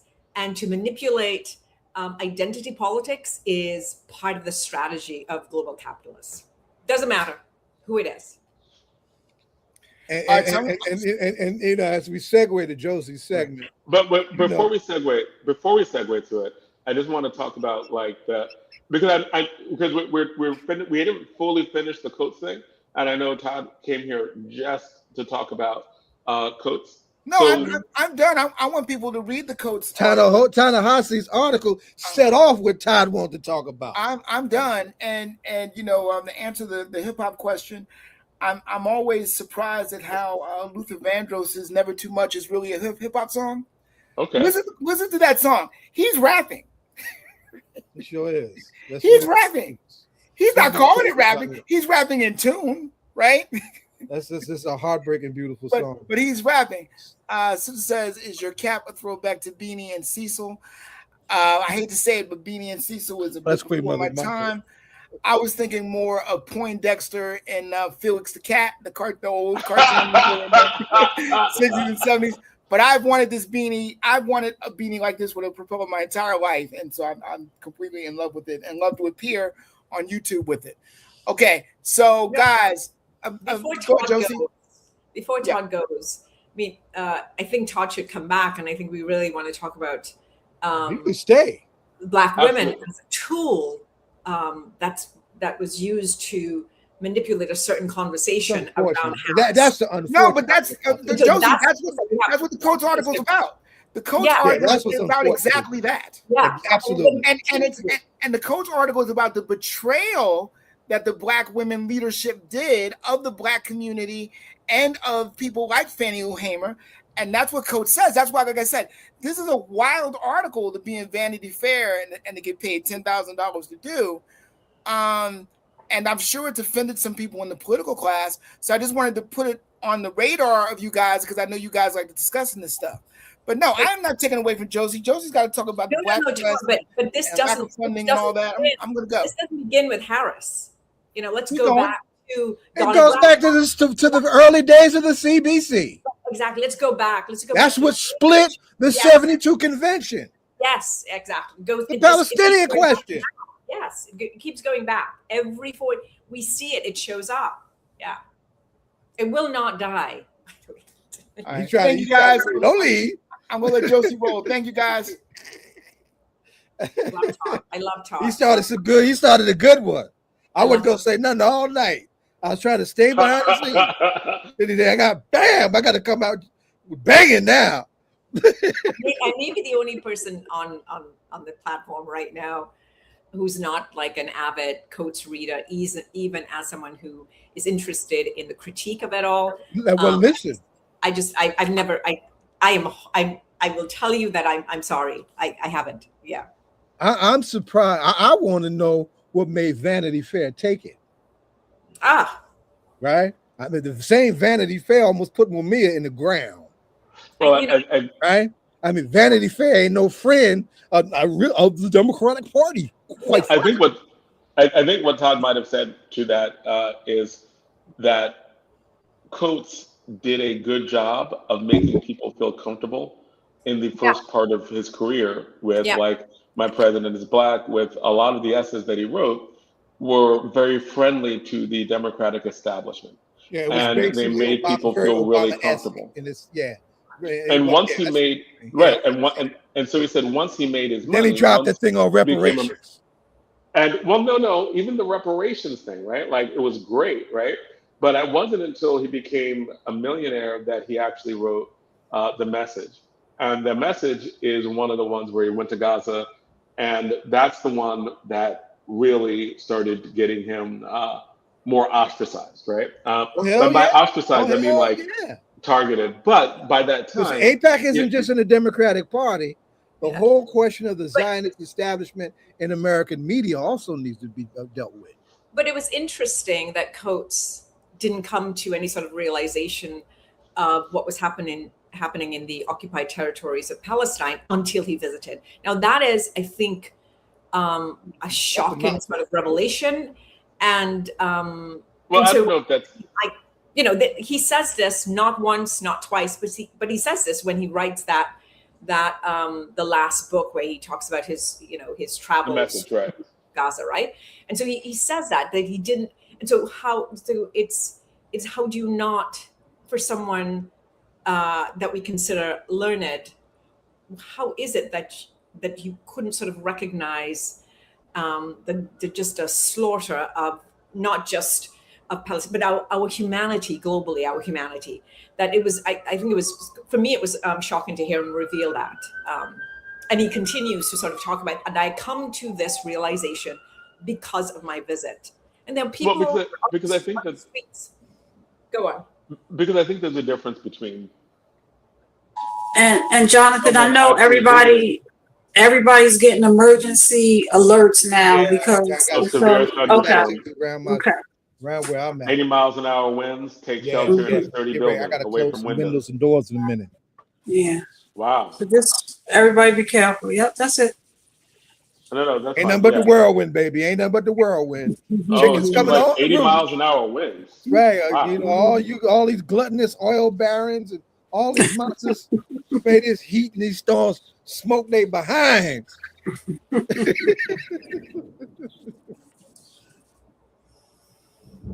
Wow. Yeah, I just had to text someone. Yeah, all of our stuff just went in about 80 mile an hour winds and thunderstorms.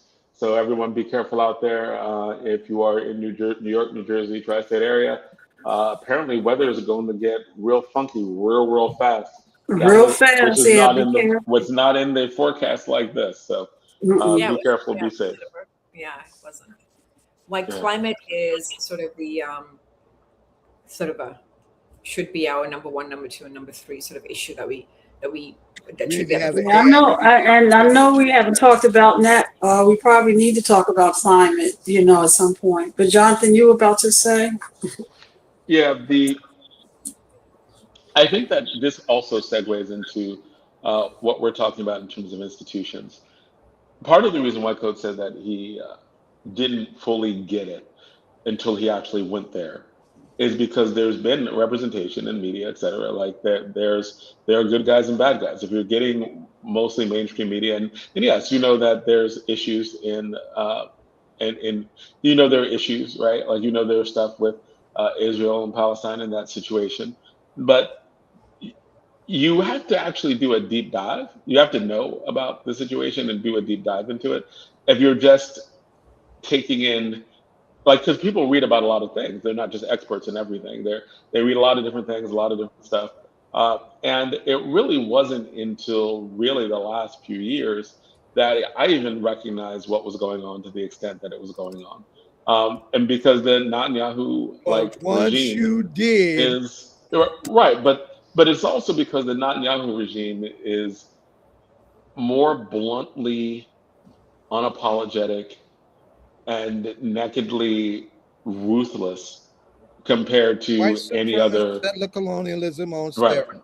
right, and the best way to look at it, I thought, was looking at Meir Kahane and understanding where he was in the 90s before he died, and understand where he is now as ideology, right? Like in the 90s, he was a radical. Like most people in polite society would not talk about Meir Kahane or would talk about him badly.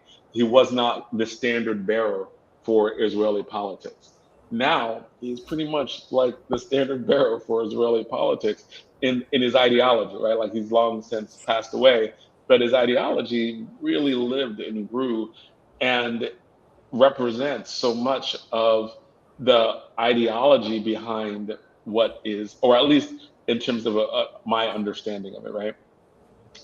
Which justifies a lot of the ruthlessness that you see, even before October 7th, even before that, where you saw the big march in I think it was 2022, where Palestinians marched toward the fences and they were greeted with snipers who would aim for their knees. And you're looking at that and you're like, wow. And I think that the more that you get the radical nature of these current policies, the more that it right? And once you know. So I do understand the nature of the message, in that if you're looking at mainstream media and its portrayal of mainstream media and Israel's portrayal in mainstream media, it tends to be like, there's a both sidesism that's there.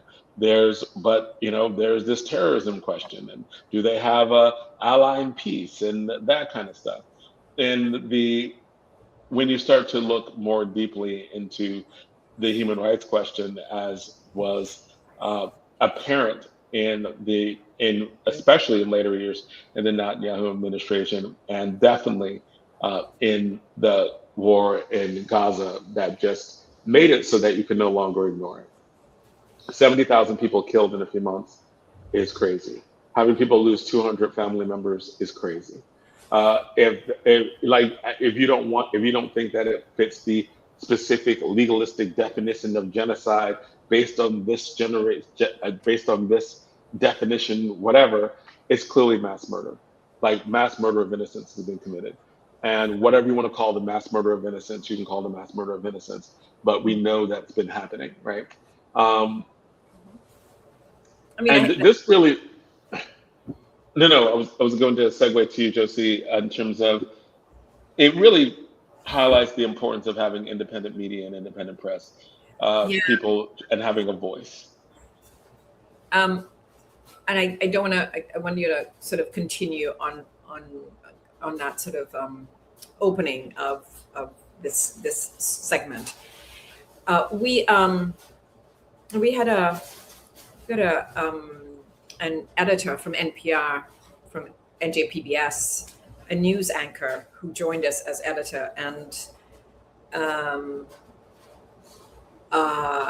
in our newsroom, we have open conversation the first 15 minutes of our newsroom, and one of the writers, who's South Asian, said, what I really like about being at Public Square is that we get to use the word genocide. And then there's a young 17-year-old writer who said, I really appreciate being in space because I get to think critically about the war in Iran. We're all talking about it at school, but I get to think about it in historical context. And he and I were having a conversation after, and he said, I don't think as a publisher you can say that the president is pursuing a policy of manifest destiny, of expansion, of recolonizing across the globe. And I said, but I think that's what he said about the Western Hemisphere, and I think that's what he said about the world. So it has been reported by NJPBS itself, I said to him, Channel 13. And then he said, newsrooms, I just don't understand how you can use the word genocide. Newsrooms have had to think long and hard about whether or not we were going to use that word. And I said, so did we. We thought long and hard about it before we placed it in our style guide. But we're community media, and the community uses the word genocide. And so we report and reflect the community.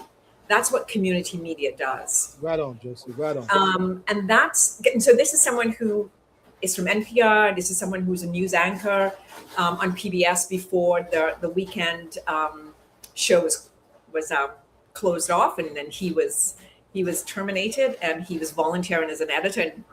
And he sort of liked us and our mission.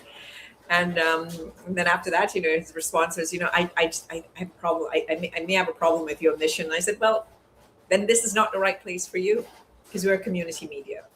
And those are the challenges that local newsrooms face. So now this particular organization that provides free editing services from accomplished editors from the Wall Street Journal. This is a group, they've come together, these retired editors and writers, and they will not work with us at all because they see us as advocacy media. And I wrote a long memo stating that advocacy media was pioneered by corporate media. That's the New York Times, the Washington Post, and the Wall Street Journal. They write in the interests of their constituents, of their readers, and so do we. We write in the interests of our constituents and our readers. Now, their constituents have tons of money.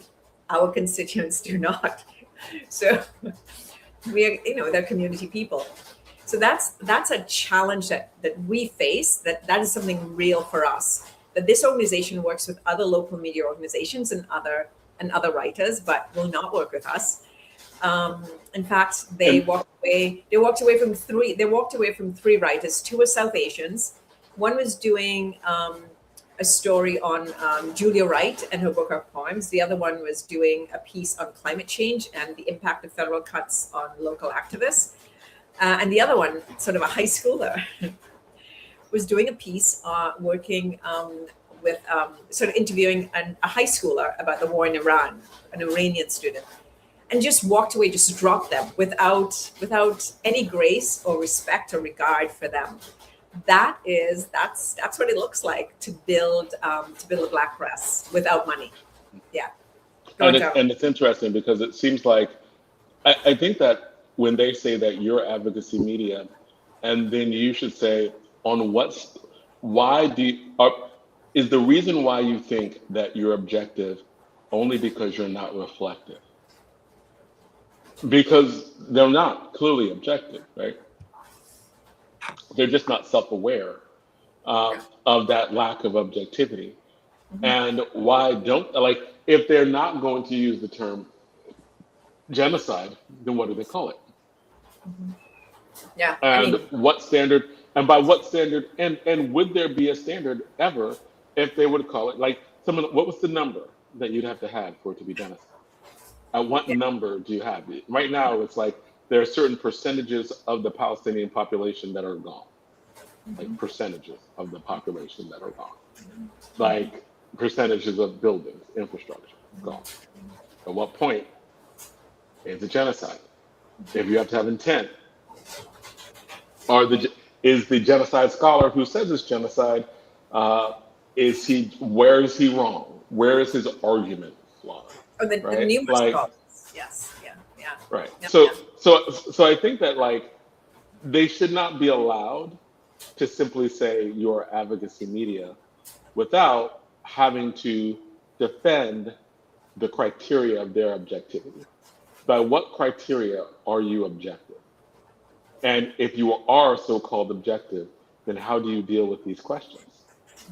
Yeah, no, that's where community power comes in, right? That's where community fighting for their own media, their own press, their own free and independent press. That's where that comes in. We get to choose our language and how we frame our stories, how we frame our questions even. answers come from questions, and we're very particular in the questions that we pose, the words that we use within our questions, and the kinds of answers that we will consider as quotes in our stories, answers that sort of support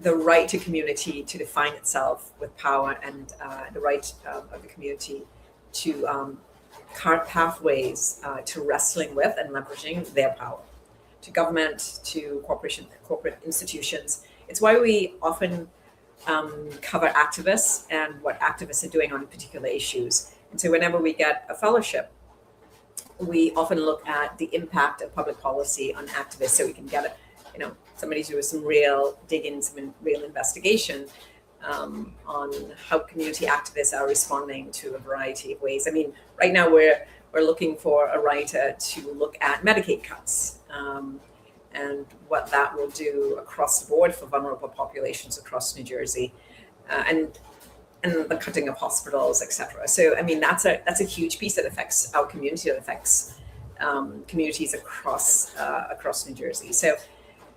They should be, but you need to sort of leverage that, because what happens is you get marginalized and you get sort of pushed out, and the competition for dollars becomes less and less within your grasp. That happens. When we were here last week and we talked about the black media outlets, black press outlets have reduced considerably. And our commitment is staying power and to build and to expand. So, yeah. Sure. So, you talked about a series of a series of budget cuts to local press. Tell us about those. What are those budget cuts? Why are they important? So last weekend, or just a few days ago, was like a big deal. Mikey Sherrill submitted her budget, and the legislature voted on it. The consortium, which is the pass-through organization to fund local press outlets, a lot of them hyperlocal, but also a lot of them, and with greater largesse, to news-adjacent organizations, and we can go back to what those are. But when the legislature was passed maybe about 4 or 5 years ago, it was at a $5 million set aside to fund, develop local news organizations. This week, it went from 2.5 to 1 million. That's what the legislature carved out to fund local news organizations. So that's $1 million down from the 2.5. It's more than half. And Josie, what legislator? What the federal? What? The state. No, New Jersey, Trenton, right? So our state legislation. Okay. State. Mm-hmm. So there a lot of people did a lot of lobbying, a lot of sort of begging, which is what lobbying is. News was not sort of, and it isn't. At the same time that we're seeing sort of that slash, we're also seeing that the legislature sort of gave the contract for reviving NJPBS to Marquis State, and that came with, I'm not sure if it was 7.5 or $10 million to cover statewide New Jersey. And so what we're seeing is that journalism and news is supposed to be sort of part of the way in which we wrestle with our democracy, and that the institutions themselves and the sector itself should be broad and wide and varied. We're seeing a consolidation of power, and so the controls of media, controls of press, the controls of journalism are narrowing and narrowing. And Marquis State has the contract to do that. They're the administrator of the consortium.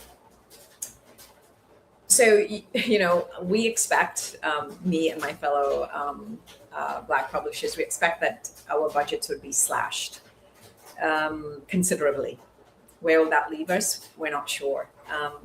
I made it clear to the board chair of the consortium and to others that they were funding more and more news adjacent organizations, which were organizations that were funding their own internal podcasts, their own internal sort of newsletters. We're seeing journalism itself, reporting, investigative reporting, just go by the wayside. That's about the corruption of democracy. That is about the great, and I wrote this in my last op-ed where I talked about government being run without citizens. And so if we're running local governments and state governments and federal governments without citizens because we have low voter turnout, because coupled with that or compounded, and what compounds that is misinformation and disinformation and limited access to journalism at the local level, because we're getting our news from the national level, which is why we have huge turnouts for presidential elections, and of course major turnouts for statewide gubernatorial elections. But when we go to the school board level, and Newark is not unique in that, we go to the school board level or we go to local government, we see less and less people engaged, and that's because no one's really covering news at the local level. Yeah, and also the issues how, what are the issues before the city council and how are they voting? When you have government that's set up to manage the size of the budget in Newark, for example, when only 11% of people showed up to vote. I mean, that's kind of crazy that you have that kind of power. And so in my op-ed, I talked about that the donor elite corporate class, those are the ones running elections, right? If you allow a government with 11% voter turnout to be run, it's because donors are running it. They don't want an informed public. They do not want a public of the 60s and or the 70s even to sort of question government, to pass policy, demand public policies that will open up information and open up accountability on what government is choosing to do and what ways in which corporations are getting away with whatever they're getting away with. So that requires journalism on the ground, and that requires reporters on the ground. Josie, speaking about journalism on the ground, did you have the opportunity to listen and cover what was going on in Jersey City while they went from no tax increase to possibly a 20% tax increase? And then you have former Mayor Fulop kind of saying if he was still there would be no tax increase. Did you have a chance to look at that? So as a reader of the news, so I'm about a few things to say about that. So yes, as a reader of the news, yes, we try to focus on Newark. And if we had the kind of funding, there's a news organization that covers Jersey City. It's a white outlet. They launched their newsroom. Name it. Which one you talking about? I can't remember it right now. But they launched a newsroom in Jersey City. There's not a few. Slice of Culture. Slice of Culture is multiracial. They're a news adjacent organization. That's a sort of a community. You talk about Hudson Chronicle? Very different. No. Okay. So this particular institution, it's a newsroom, not Slice of Culture, which is not a newsroom. Right. They launched their newsroom with a 10-year grant of $400,000 a year. We launched our newsroom with I'm not even sure it was $1. We all gave it, and we all sort of supported it for 2.5 years out of our pockets. I know what you're talking about. But I did see that, and I think it was covered quite well. I think for the Jersey City outlets and NJ.com, but we didn't cover it. We don't have a Roman reporter. If there was a Jersey City reporter who wanted to report on it for us, then yes, as we did for Vote 16, we had a Jersey City reporter who reported on it for us from there. But unless we have someone who is from that city, we try to focus on Newark. We have like one consistent reporter. We have a couple of other reporters, including Matt Dragon, who writes for us. He writes opinion pieces on a variety of issues. Good stuff too. And Matt is an unpaid reporter. In fact, he's a donor to Public Square, and he writes for us. Matt is amazing. Just he's forever committed to us, and so we appreciate that. We have a lot of folks who show up in that way for us, and we're forever grateful to them.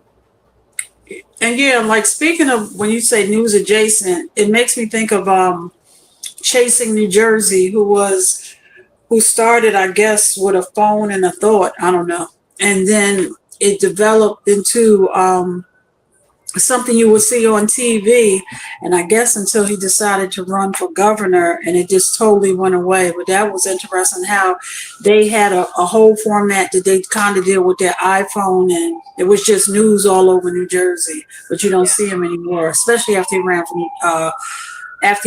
for governor. Sure. I mean, we just need more. There was a national report that came out and that ranked New Jersey 49th in the U.S. for journalists per 100,000. There were like 5 journalists. 49th. 49th. That is a reflection of New Jersey as the soprano state, baby. It is a state of journalism that does not want any visible accountability. Absolutely. Democrat, Republican, I don't care how you slice all of them clowns. Absolutely. The ones who gutted Oprah, that's Jersey, baby. Yeah. And they are comfortable with that. Absolutely. I mean, I think journalism or the funding of local news was sort of like a pet project. Now, NJPBS and sort of getting that station restarted has become a focus. And so if you put your monies there, like, why do I need to fund local news? We've got this, we're going to restart this NJPBS station. Why do we need local news? I mean, we'll get our news from there. Who's covering police brutality? Who's covering on a consistent basis and following the story, right? So following the story. Who's covering what activists are doing around climate change? I mean, who's covering sort of how neighborhoods are very, very different? I mean, I wrote a grant recently, and I said, we'd like to have a section for every ward in Newark. Newark is the economic engine of this state. We don't have any coverage in Newark. It's hard. Steve Skrunsky from NJ.com covers it, but NJ.com is a pretty big outlet. He gets to cover it full time, but he doesn't cover it fully. Tap into as well. So we get these. And like you said, lobbying, you were begging, and what they gave you. But even I don't even think PBS just wants. I don't think they want to be the only person there giving and getting the news. I always think of the picture when somebody goes to talk and you see all of these mics going to the person going to talk, and there was various different, journalists, and I would think as a journalist you want the fire department. That's okay. I mean, but I would think you would want different people there, and I'm sure. Do you guys talk to one another? Compare notes and so on. So and how? Go ahead. I'm sorry. I think Zaid brings up a good point, right? It's about whether or not you're being invited into conversations, and conversations happen. Decisions are made that, and then you see them sort of expressed. I mean, I think about Larry Ham calling a press conference, and if there aren't outside, sort of international journalists or other journalists, it's probably me and Andy Richards, that is. That's it. If I can make it, if Andy can make it, it's the two of us. If there are no sort of national journalists, because Andy got to fight to get her few words in, right? Because it's a sexy story for them to cover. I mean, we had folks out at Delaney Hall forever until it sort of blew up, and then Ali Velchi was on the scene at 10 o'clock at night, standing next to Ryan.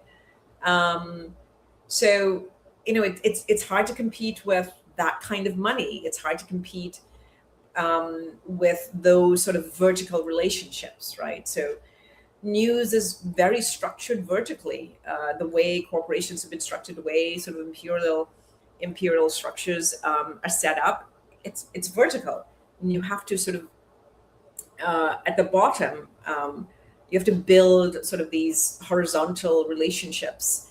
That's the people power you have to build, and so that's what we have to do. That's what we've been struggling to do. We are very focused on training community members to report on their particular neighborhoods, on their particular issues. You'd be surprised at how many people aren't aware of what's happening in their community, or who represents them in Trenton or in their municipal government. I know we're getting ready to come to the end of this segment, but one of the questions I have to close off this segment is, I know this is a continuing conversation, but what's next? What's next? So we've got this 40% slash. I may not get refunded. Penda may get some semblance. We continue to report, and we continue to write grants, or to find ways in which we can support the journalism that we want to do. And this, and Jonathan, thank you so much for seeing. I mean, because you are part of the sort of Black information news happening press extension of, we're all part of it. So how do we sort of make our connections and build a coalition around news and information about our community? How do we bring Black corporate dollars to support press? I mean, WBGO, it belongs to Newark. How are we partnering with public radio? How are we building those relationships and bringing those dollars in and covering news in different ways? I think we can do that. So I want to continue to speak out and to be on platforms to reach out to as many New Jerseyans as we can, or Jerseyites. You say I'm such a New Yorker, right? To get them engaged in why local news matters. I mean, people are talking about local news, panicking about newspapers disappearing. And once again, to Zaid's point, people have been glazed over. And so we think that maybe this NJPBS station will be the end all, but it'll be the end all of our communities not being reported on, and our issues not being reported on. So thank you. No, thank you. And I think we're going to have you back on more just to talk about this with other Black publishers, because I think that more people know the news that we should be reading, the news that we should be getting from Public Square Amplified and other journalistic publications. I think that the better off we all are. Thank you, guys. Stay dry and cool. Thank you. And Josie, if you want to stay for the next segment, you're more than welcome as well. So welcome, Marquis. How are you? How you doing, everybody? I'm good, man. So I know that you are. First of all, thank you for coming on All Politics Are Local again. You are regularly bringing us guests. I know that you recently had another political run, but after that political run, you are back in the community doing stuff. And so much appreciated. You are a coach. You are a community activist, a coach. You coach football for kids, right? And there's been a lot of success in your league over the years. Can you tell us something about what do you coach and how long you've been doing it? Just something in terms of your background, because I don't think a lot of people know. Yeah, so thank you, Jonathan, again. Uncle Zaid and Mom, Auntie Donna, thank y'all for having me again. So I've been coaching for the last 6 years. I got involved with my son playing football.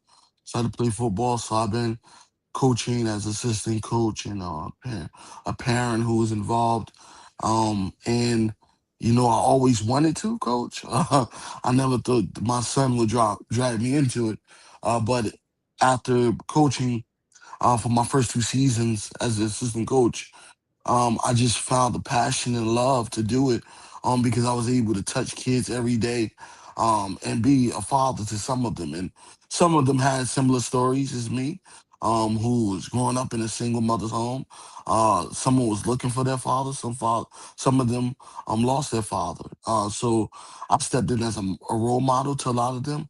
And I saw myself being more than a coach on the football field. I found myself also being a mentor off the field, going to school visits, meeting with their teachers. Some of my players, teachers know me better than they know their parents. They'll call me first. And my kids respect me enough to understand that in order to play on my football field, you have to do what you have to do in the classroom first. And I know that we are talking about, we're going to be talking about American football, but to all the Newark Cape Verdean community who is really excited right now, Cape Verde and Argentina are tied 2-2 right now. Mm-hmm. Tied with Argentina. They're the best player in the world. And they tied 2-2? Oh my gosh. This is an upset that's going to shake up the world. Wow. So I just had to throw that in there because I know we're in North. North's got a huge Portuguese community, Brazilian community, Cape Verdean community, and the Cape Verdeans right now are probably losing their mind. Yeah, you know, I think it's the year of the underdogs. The year of the underdogs, man. Nobody expected that to happen. I think Tahir know a lot about that, being a football player. About being an underdog and them counting you out and showing No, up so on game that day. wasn't a storm out there. That was a Cape Verdean community. Okay.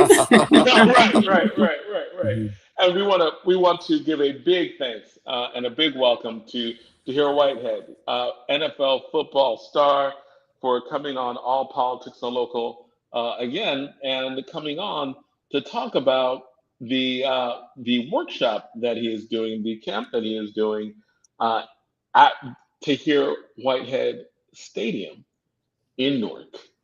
Hey man, welcome to All Politics on Local. Hey, thank you all. Thanks always for the support. And thanks for having me on. As always. So, and Tahir, we have Josie with us, and Josie, you should know Tahir is very, very passionate about financial literacy and teaching all of us about the importance of financial literacy. Indeed. Absolutely. Most of our conversations be about my credit and stuff. I'll be like, can we find something else to talk about? Nope. I'm like, look, it's a reason they don't teach it, in the education systems till you get to a certain aspect, and it's key, man. Economics, understanding that stuff is all part of, growing our communities and stuff. So if we all in better positions, then now we can all come back and do a little bit more in our community instead of it being on select groups of people. So I'm gonna always hold my brother accountable to make sure we in good standing, to lead to hand down these legacies, Todd, the next generation, and them twins, the new set of twins, my brother. So congrats. Okay. Congratulations. Thank you. We didn't know about that. Congratulations. We didn't know about that. Congratulations. Yeah. Thank you. So my Maybe brother, I would have while talked he, about it more. Maybe if I would have talked about it more during the campaign, I would have won.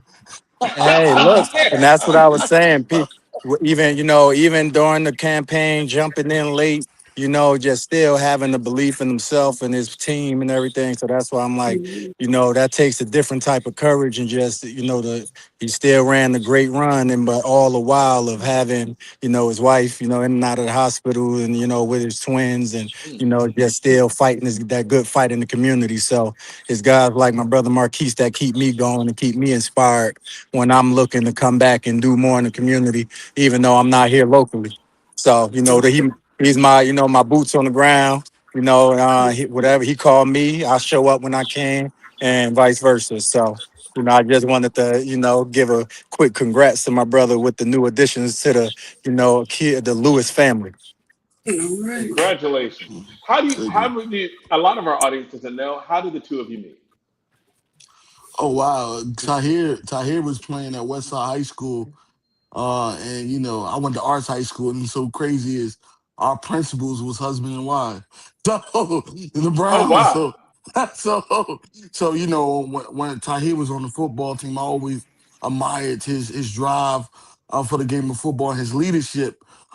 Even being one of the youngest on the team, he still was a leader to even the older classmen. So you know, when he got drafted, you know, I'm like, listen, man. When you go there, you should put on a show for Newark and make sure you always reach back home. And he made that promise, like I'm never gonna forget home. And Yep. you know he never forgot home. Every year he came back, he gave back. He you know when he didn't even wasn't even getting what everybody else getting. He made sure that Newark felt the love. So you know that was a brotherhood that was so strong that you know only thing that separate us from being brothers is the blood that run in our bodies, man. Hmm. And he happened to be godfather to my twins, so we good. Yep. Ah. So tell us about that's a great story, and I didn't know that. I did not know how Me the two either. of you met. So thank you. Uh, so what? Tell us about Tahir Whitehead Stadium. So first and foremost, it's an honor. Yeah, you know, the just being able to you know have something like that. You know, granted, you know I was honored with having the trek named after me and everything by the housing authority, and then just you know that was an amazing you know just great just I was extremely grateful for that. But when you know they came around and said, look, you know we're going to honor you with the Tahir Whitehead Sports Complex at Nat Turner Park, that spoke to me. Just the historic, you know.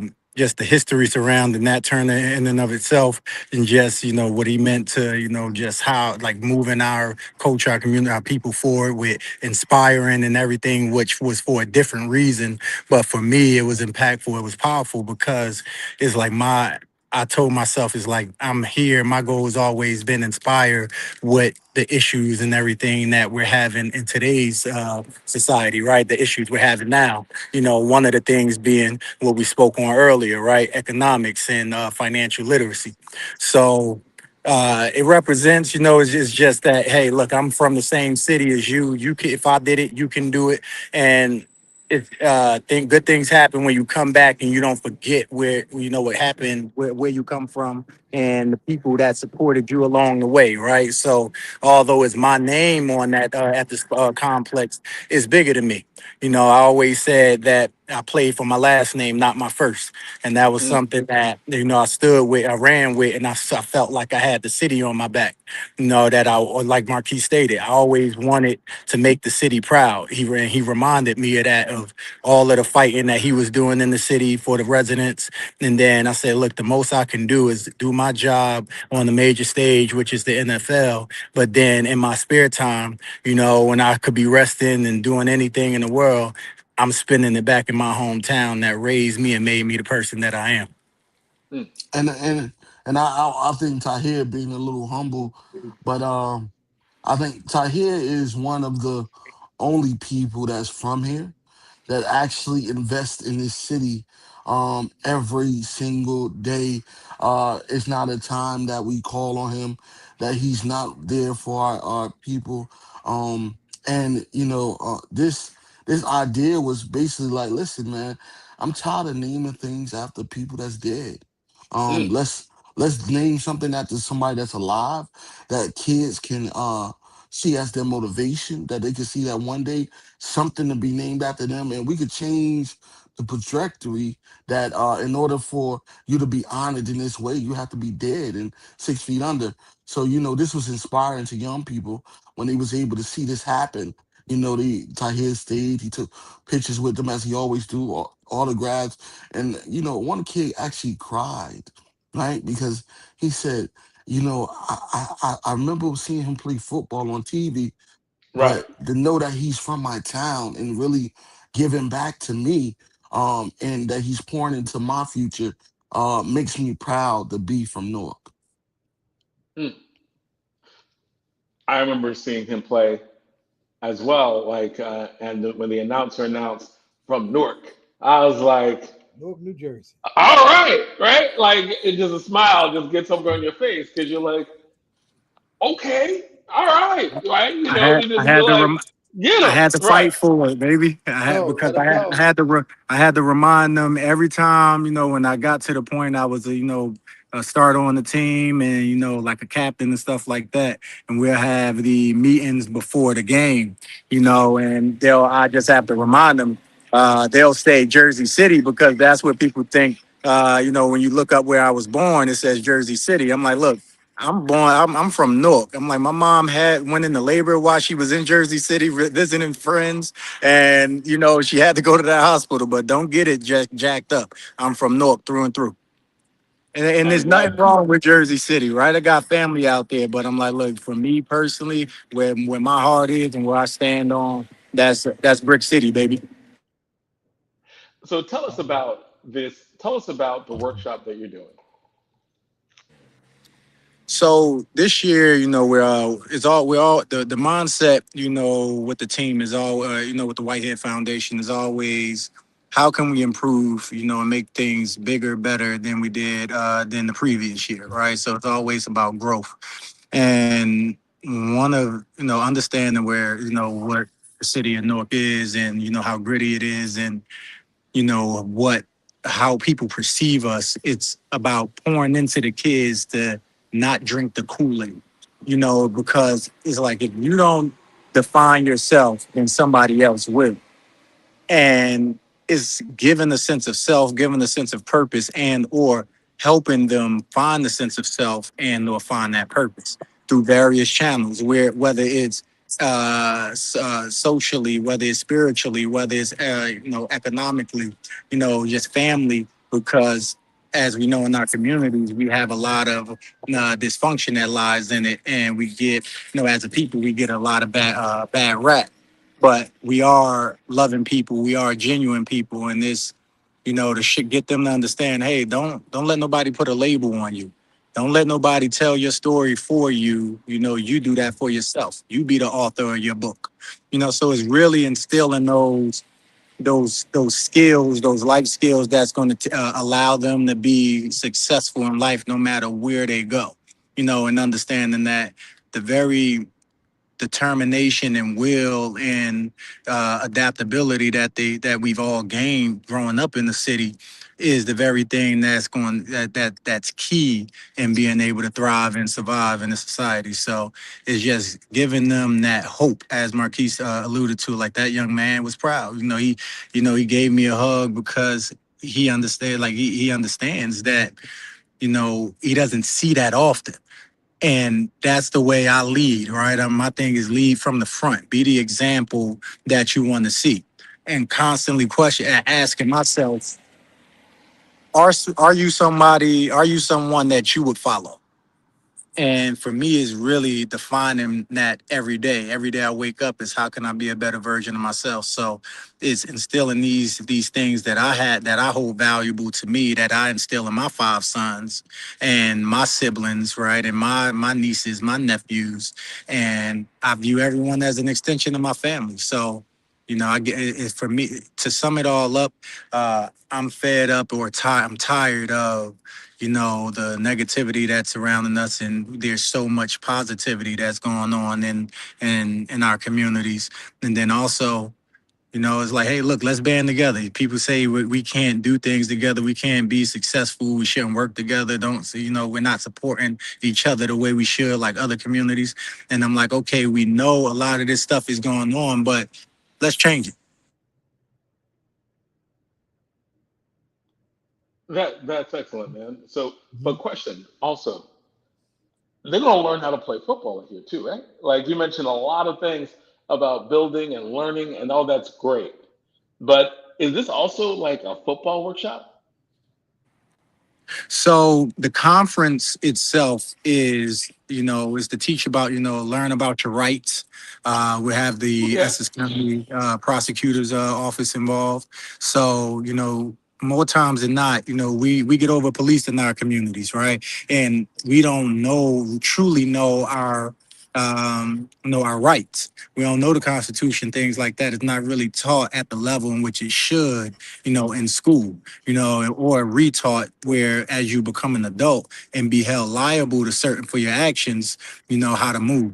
So now, you learn about your rights, you learn about financial literacy, you learn about being like healthy relationships, mental health. That's just the youth symposium component. But then now you get to the actual, the annual football camp, right? That's the instructional piece where, from just as much as you have to be mentally grounded and smart and intelligent, to be able to maneuver these different spaces or be in the classroom, you have to have the ability to push through hard things, physically as well, right? So it's like getting everyone to understand that just because you play a sport right now, that doesn't define who you are. And don't look at fitness as I'm only being fit just because I play a sport. You have to make it a lifestyle. So it's encouraging healthy living, healthy eating, activity and things like that, because we as a people, as like most people, right? As we transition out of our sports at whatever point that is, some or most a lot sooner than others, we and it's an epidemic in this country as well, like obesity. The food that we're consuming, that's where it's a lot of the cancers and things like that, that's riddling our bodies, and the diseases that we're battling comes from, lack of exercise. We're dealing with mental health issues because the state that we're living in, right, under constant duress, living in like almost like war zones. So people don't understand what that does to the human psyche. But then now, also understanding that it's a food desert in the city, right? For having fresh foods. So now it's this food that we're consuming is not too far from turning bad, and it's giving us these illnesses. So it's important to be physically fit. So exercising and making it a part of your lifestyle. So it really encompasses, the inner aspect of of us as a people, and then also, the external, right? Even the dental hygiene is what we talk about. So it's an experience that we want to continue to build on, but it's really for both the parents and the student athletes to take away something impactful that help them change their lives. One of the things I wanted to also add into this, with the thing that you're doing, is that you were a brilliant player. And I think people often underestimate just how strategically, how intellectually you need to be a great player, right? You were a brilliant player. And I think that sometimes even the more violent the sport, the smarter you have to be, right? To play it and play it well, and to play it at an elite level. I think you bring that. I think you're probably going to naturally bring that. You definitely bring that to the programs that you're doing. Like you are instilling it on different levels, right? Like both on know your rights, all the other stuff. But I think that even when you're teaching them how to play the game, I think the game is an intellectual game as well as a physical game. They both work hand in hand. And I think your career is an embodiment of that, because you were a smart player. You were obviously a fit player, all the other stuff, but you were a smart player when you played as well. And I think that with where Newark is going now with the sports programs that are in the city, a lot of the schools are really pushing the idea of the scholar athlete. And you might have heard what's going on in Shabazz, where like 2 years in a row they've had their football players go to Stanford, and like they're getting Newark is getting major colleges to come, and because these are intellectual scholar athletes who are here, right? Like they're at Shabazz, they're at Weekway. Like I know that is like going on in the life of the city as of right now. Are you at some point going, or are you already involved to some extent in that thriving culture that's been building for the last like maybe 4 or 5 years? Yeah, working hand in hand with re-elected our great brother, Mayor Raz Baraka in the city of Newark, the recreation department, my brother Marquis, and Director Redding, and the whole team. So we come every time we get together. It's always about how can we make more of an impact. what do we need? What resources? What are we missing? Right? Because it's bigger. At some point, the ball will stop bouncing. If you're a basketball player and the cleats, you got to throw the cleats up on the hand, somewhere. If you're a football player, anything else. So it's at some point you have to transition. So you got to be smart. As you said, to memorize 300 plus pages of X's and O's and all of these different terminologies and the coverages, and then not only know what you need to do, and then you got to know what the offense is doing on that side and how they're going to try to draw up something to, score a touchdown or get a first down or whatever they need on that. So it's a lot more than what you see on the surface. It's just guys running around hitting each other. You do have to be smart. Right, you have to be able to, if it's 11 positions, be able to know where all 11 guys are aligned on each and every play, and then how to get to the right call if the offense comes out and check. So you got to be quick on your toes. You got to be good under pressure. So football taught me a lot about myself, personally, but then also people, and then how to deal with hard times is not hot. And to not shy away from hard times. Pardon me. Give me 1 second.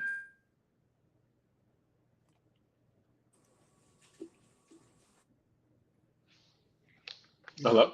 Yeah, you gotta talk. Is everything good? Yeah, he said give him 1 second, Jonathan. He has background noise. This fire truck was going by. This weather out here is crazy with this heat, man. Hoping everybody, been taking care of themselves. But yeah, we had the same thing. But yeah, Heat so to your followed by point, thunderstorms. yes. So like you got to be smart, and we're pushing. So it's a huge testament to the young man that from Shabazz that went to Stanford, and we're just trying to get more and more coaches in get more and more coaches in huge universities like that to see that there are great products, great young men and women coming out of the city of Newark. So we just that takes us working together and us not being divided and the division that people like to see amongst us. So it's supporting one another, being able to agree to disagree, no matter if it's West Side, Central, Shabazz, East Side, Barringer, all of these different schools we're all in Newark. So when we want it benefits all of us when we see each other having success. So my goal is to bring us together and make us more close knit, because the more we support one another when we're having success, then the more of our young men and women will get these opportunities to go out there and shine and put Newark on the map even further.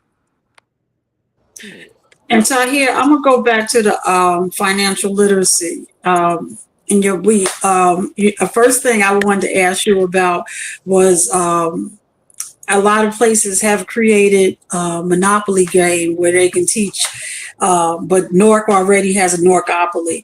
But I think of young people and being financial stable, because it seems like you go from 18 to 35 overnight.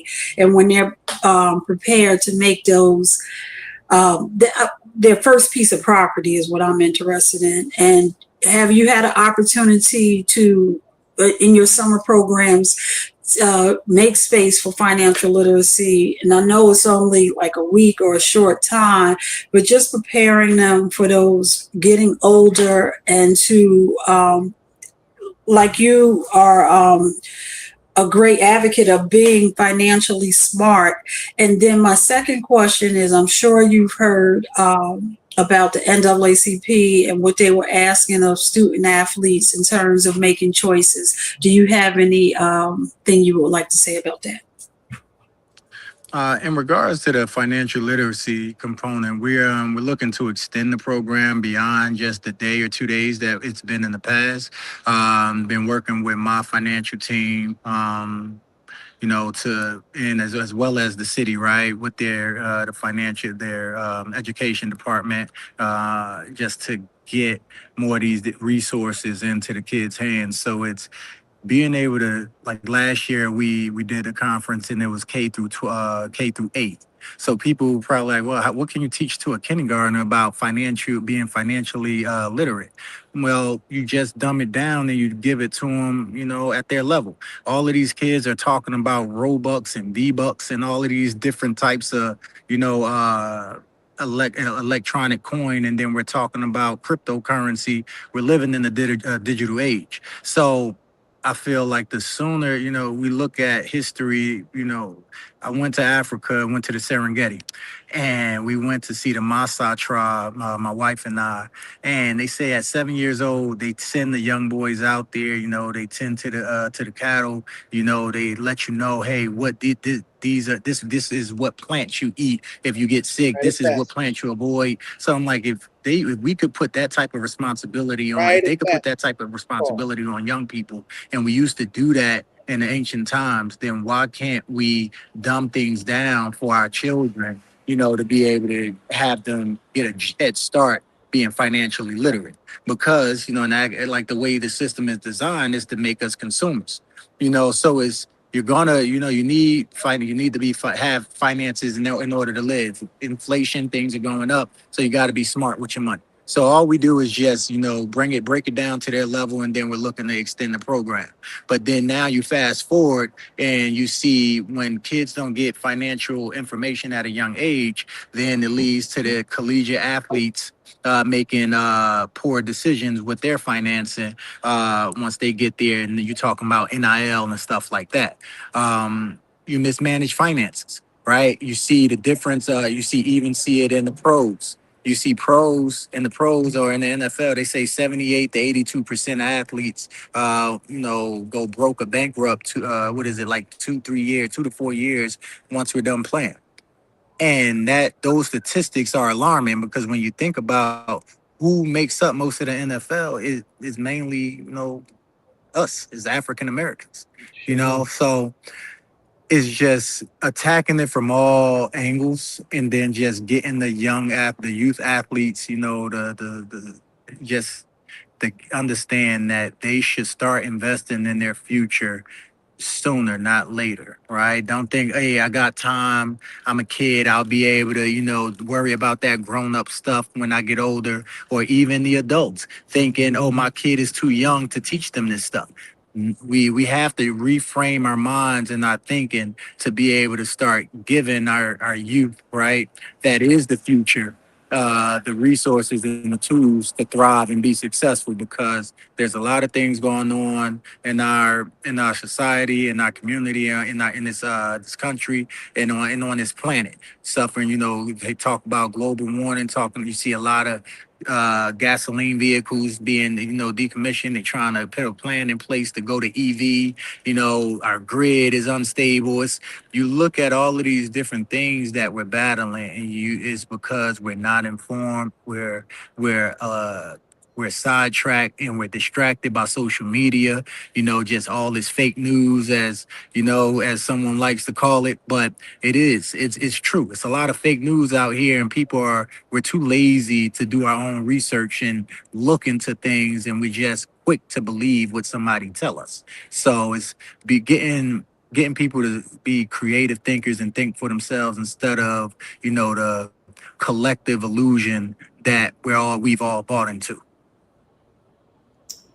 And I believe what's his Jaylen Brown he speaks a lot to this, that is group thinking. We're being tricked into thinking the same thing, talking about everybody thinks the same person is cool, the same style is cool. It's like we're no longer original. We're being programmed on, on who to be, how to be, and they have profiles on all this stuff. So it's breaking out of the matrix. I just want to laugh with you real quick. There's a book out now by Erica Savage called The Reframed Brain. I know. So I want to now. Josie, you have questions or? No, after you, Jonathan. No, I don't have a question. I was trying to bring you or Zaid or Donna. Wait, I'm sorry. What was that? So yes, go ahead, Don. No, Josie, your question? Yeah, go, Josie. So you don't mind if I call you by your first name, Tahir? I'm Josie. Yes, that's fine. Tahir is fine. You're bringing up some critical points, and I think we're connecting on those. I'm curious about your youth symposium, the conference, the 1 week piece, your work around financial literacy, and whether or not you have the opportunity to insert within that work on media literacy. So when you talk about misinformation, disinformation, and ways in which we get information and what we believe, and those belief systems sort of set in place a whole trajectory on political decisions, economic decisions, etc. And I think we would, before you came on, I'm the publisher of a local news organization. And one of the things that we're trying to do, of course, is to deepen and expand the Black press and shore up the Black press. There are very, very few Black outlets. We cover Newark in particular.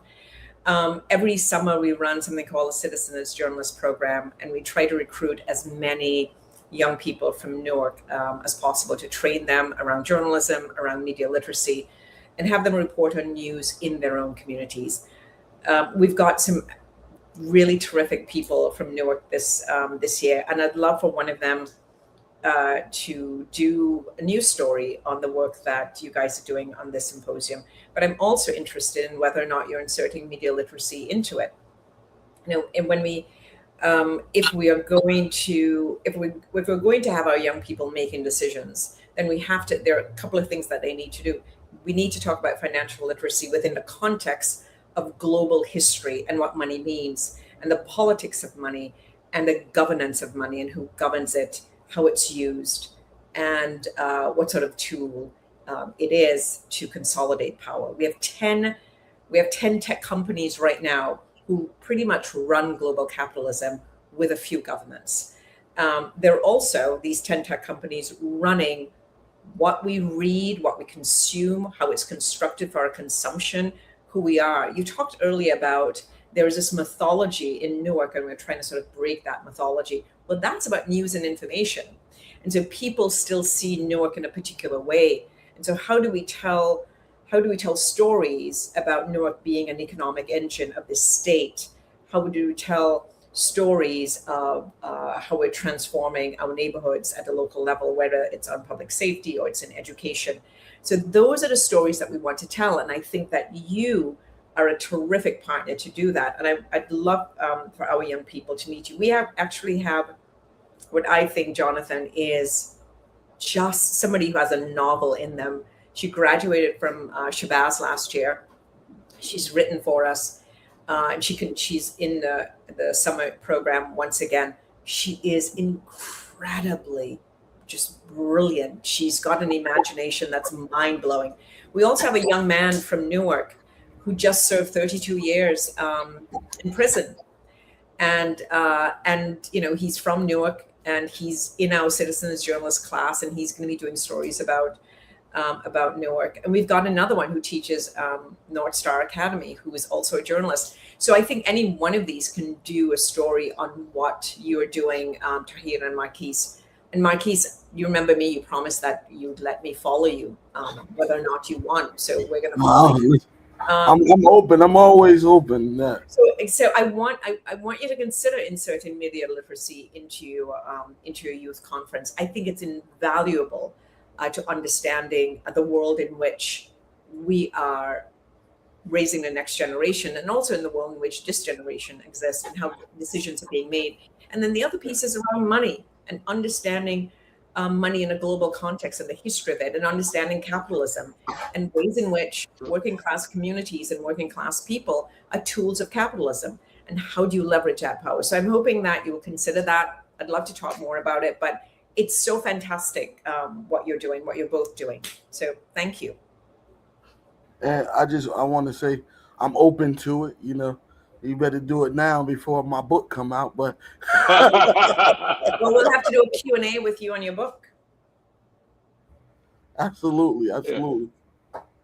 But I just wanted to say, you know, every year we look forward to this camp. It's an honor to, you know, have this camp every year. I'm honored that, you know, my brother trusts me with making sure that this camp happen every year, because I understand the importance of motivating our young people. making sure that they understand. We're trying to change the mindset and the culture of our young people. When me and Tahir grew up, we wanted to join sports. Now our families have to make their kids do sports. And that's because they believe that most adults live through children, that they only want to see them win games, right? And we want them to win in life. Even with some of our kids, not everyone is fit to really survive certain environments in Newark, right? So as a Pop Warner coach, what I try to do is expose my children, right, outside of Newark, right? So that if they go to West Side, they go to Weekway, they can say, I chose to go there. I had options to go elsewhere. I have options to go to St. Peter's Prep. I got options to go to Seton Hall Prep, right? But I chose to stay in Newark and go to Newark, right? So that makes them more invested in the city because they had the option to go everywhere else in the state of New Jersey because of not just their talent on the football field, but because their commitment in the classroom. It's interesting because one Couldn't of the agree things more. that 100%. one of the things that North And Public Schools is working media on. is being taught this year in the conference. Just Nice. to let you know, Josie. So You didn't reach out to the black press in Newark. hey, look, now we know that you're interested. My brother, Marquis is going to get us all connected because that's necessary, to say the least. So I'm happy you hit on that. And all of the other points as well. Those were great. I know we're getting ready to get to the end of the show, but I just want to thank Jonathan. You're talking. You're on mute. Oh no! Can anyone else hear me? Tahir, can you hear me? I can now. Okay. Can you hear? Okay. But no one can hear me. I can hear you, Jonathan. Tahir, can you hear Jonathan? I can't. Can you hear me now? Okay. Jonathan. Okay, so he's talking, Tahir, so we can hear him on the radio. So he's just saying we're coming up to the end, and I can ask 5 more questions. Is what he's saying? No, not that you're gonna ask 5 more.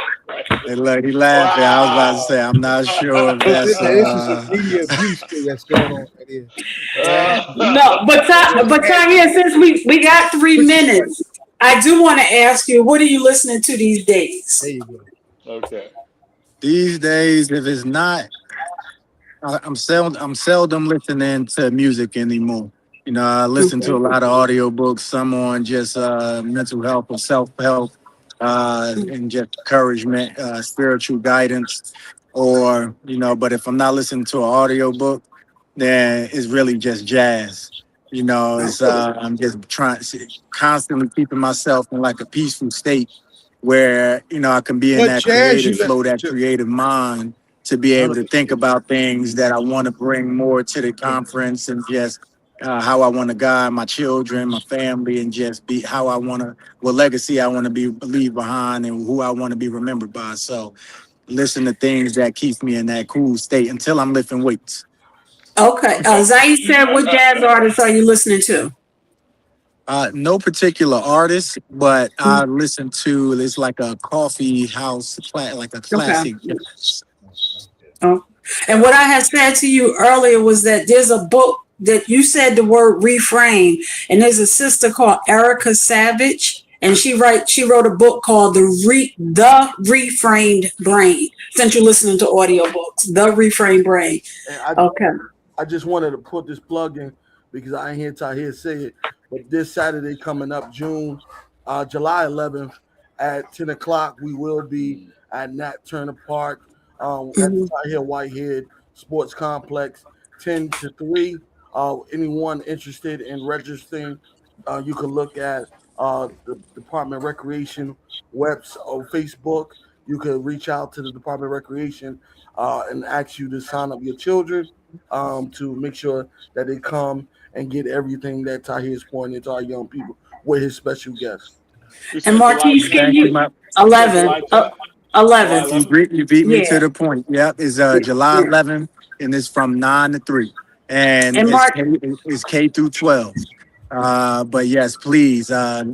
Spots are extremely limited, so register early. And Marquis, if you can get us that flyer so we can put on our page. Yeah, I sent it to Jonathan. You have it. Okay. Thank y'all so much. You're welcome. All right. Thank you, everyone. God Thank bless. you. You can. Thank you. Take care. And I'd like to thank all the guests who came on our show as well. Thank you to Rahman Muhammad and Alturrick Kenney for Pastrami over politics in a lively conversation. Thanks to Dr. Todd Stephen Burroughs for a wonderful conversation on Ta-Nehisi Coates and the latest article that he wrote. Also, thanks to Josie Gonsalves of Public Square Amplified for the conversation, our continuing conversation on the Black press, and also much thanks to Tahir Whitehead and Marquis Lewis. Tahir Whitehead, former NFL star and also great citizen of Newark, New Jersey. So thank you for coming on. On the way out, can I say something? Yeah, sure. I wanted to say. Just several things. One, today is the anniversary, the ugly anniversary of the conviction and death sentence of Mumia Abu Jamal. You put that on your July 4th grill, right? And on the 5th of July is the anniversary of Frederick Douglass's epic What to the American Slave is Your 4th of July. Something called Martyrs Day that you remember our Gloria Brown Marshall just shared with us when she was with us a few weeks ago. That's happening locally at Riverside Church at 2:00. And tomorrow and Sunday, the next 2 days in Atlanta, 250 years of resistance to colonialism. Right? Just want to be clear. Don't lose your mind behind no firecrackers and no other kind of 4th of July. I just want to say, I don't know if it was said at the top, but we want to take this time to wish our own Jonathan happy birthday. Happy birthday. Thank you. Thank you. You got a lot of B-Day love online too. Yeah, he did. Yes, he did. And his queen saw to it that he got it. She did. Okay. Yep. And thank you. Special shout out to Ashley Renee. Right on to that, beloved. Black love matters. All right. Absolutely. So thank you, and we will see you again next week. Be careful, be safe, and definitely be safe out here in this weather. And all these storms going on. These storms going on politically, and these storms going on there. Yeah, and this intense heat. Check on the elders, hydrate, Zaid said, and let's do that. All right, until next week. We'll see you in the whirlwind, and you don't stop.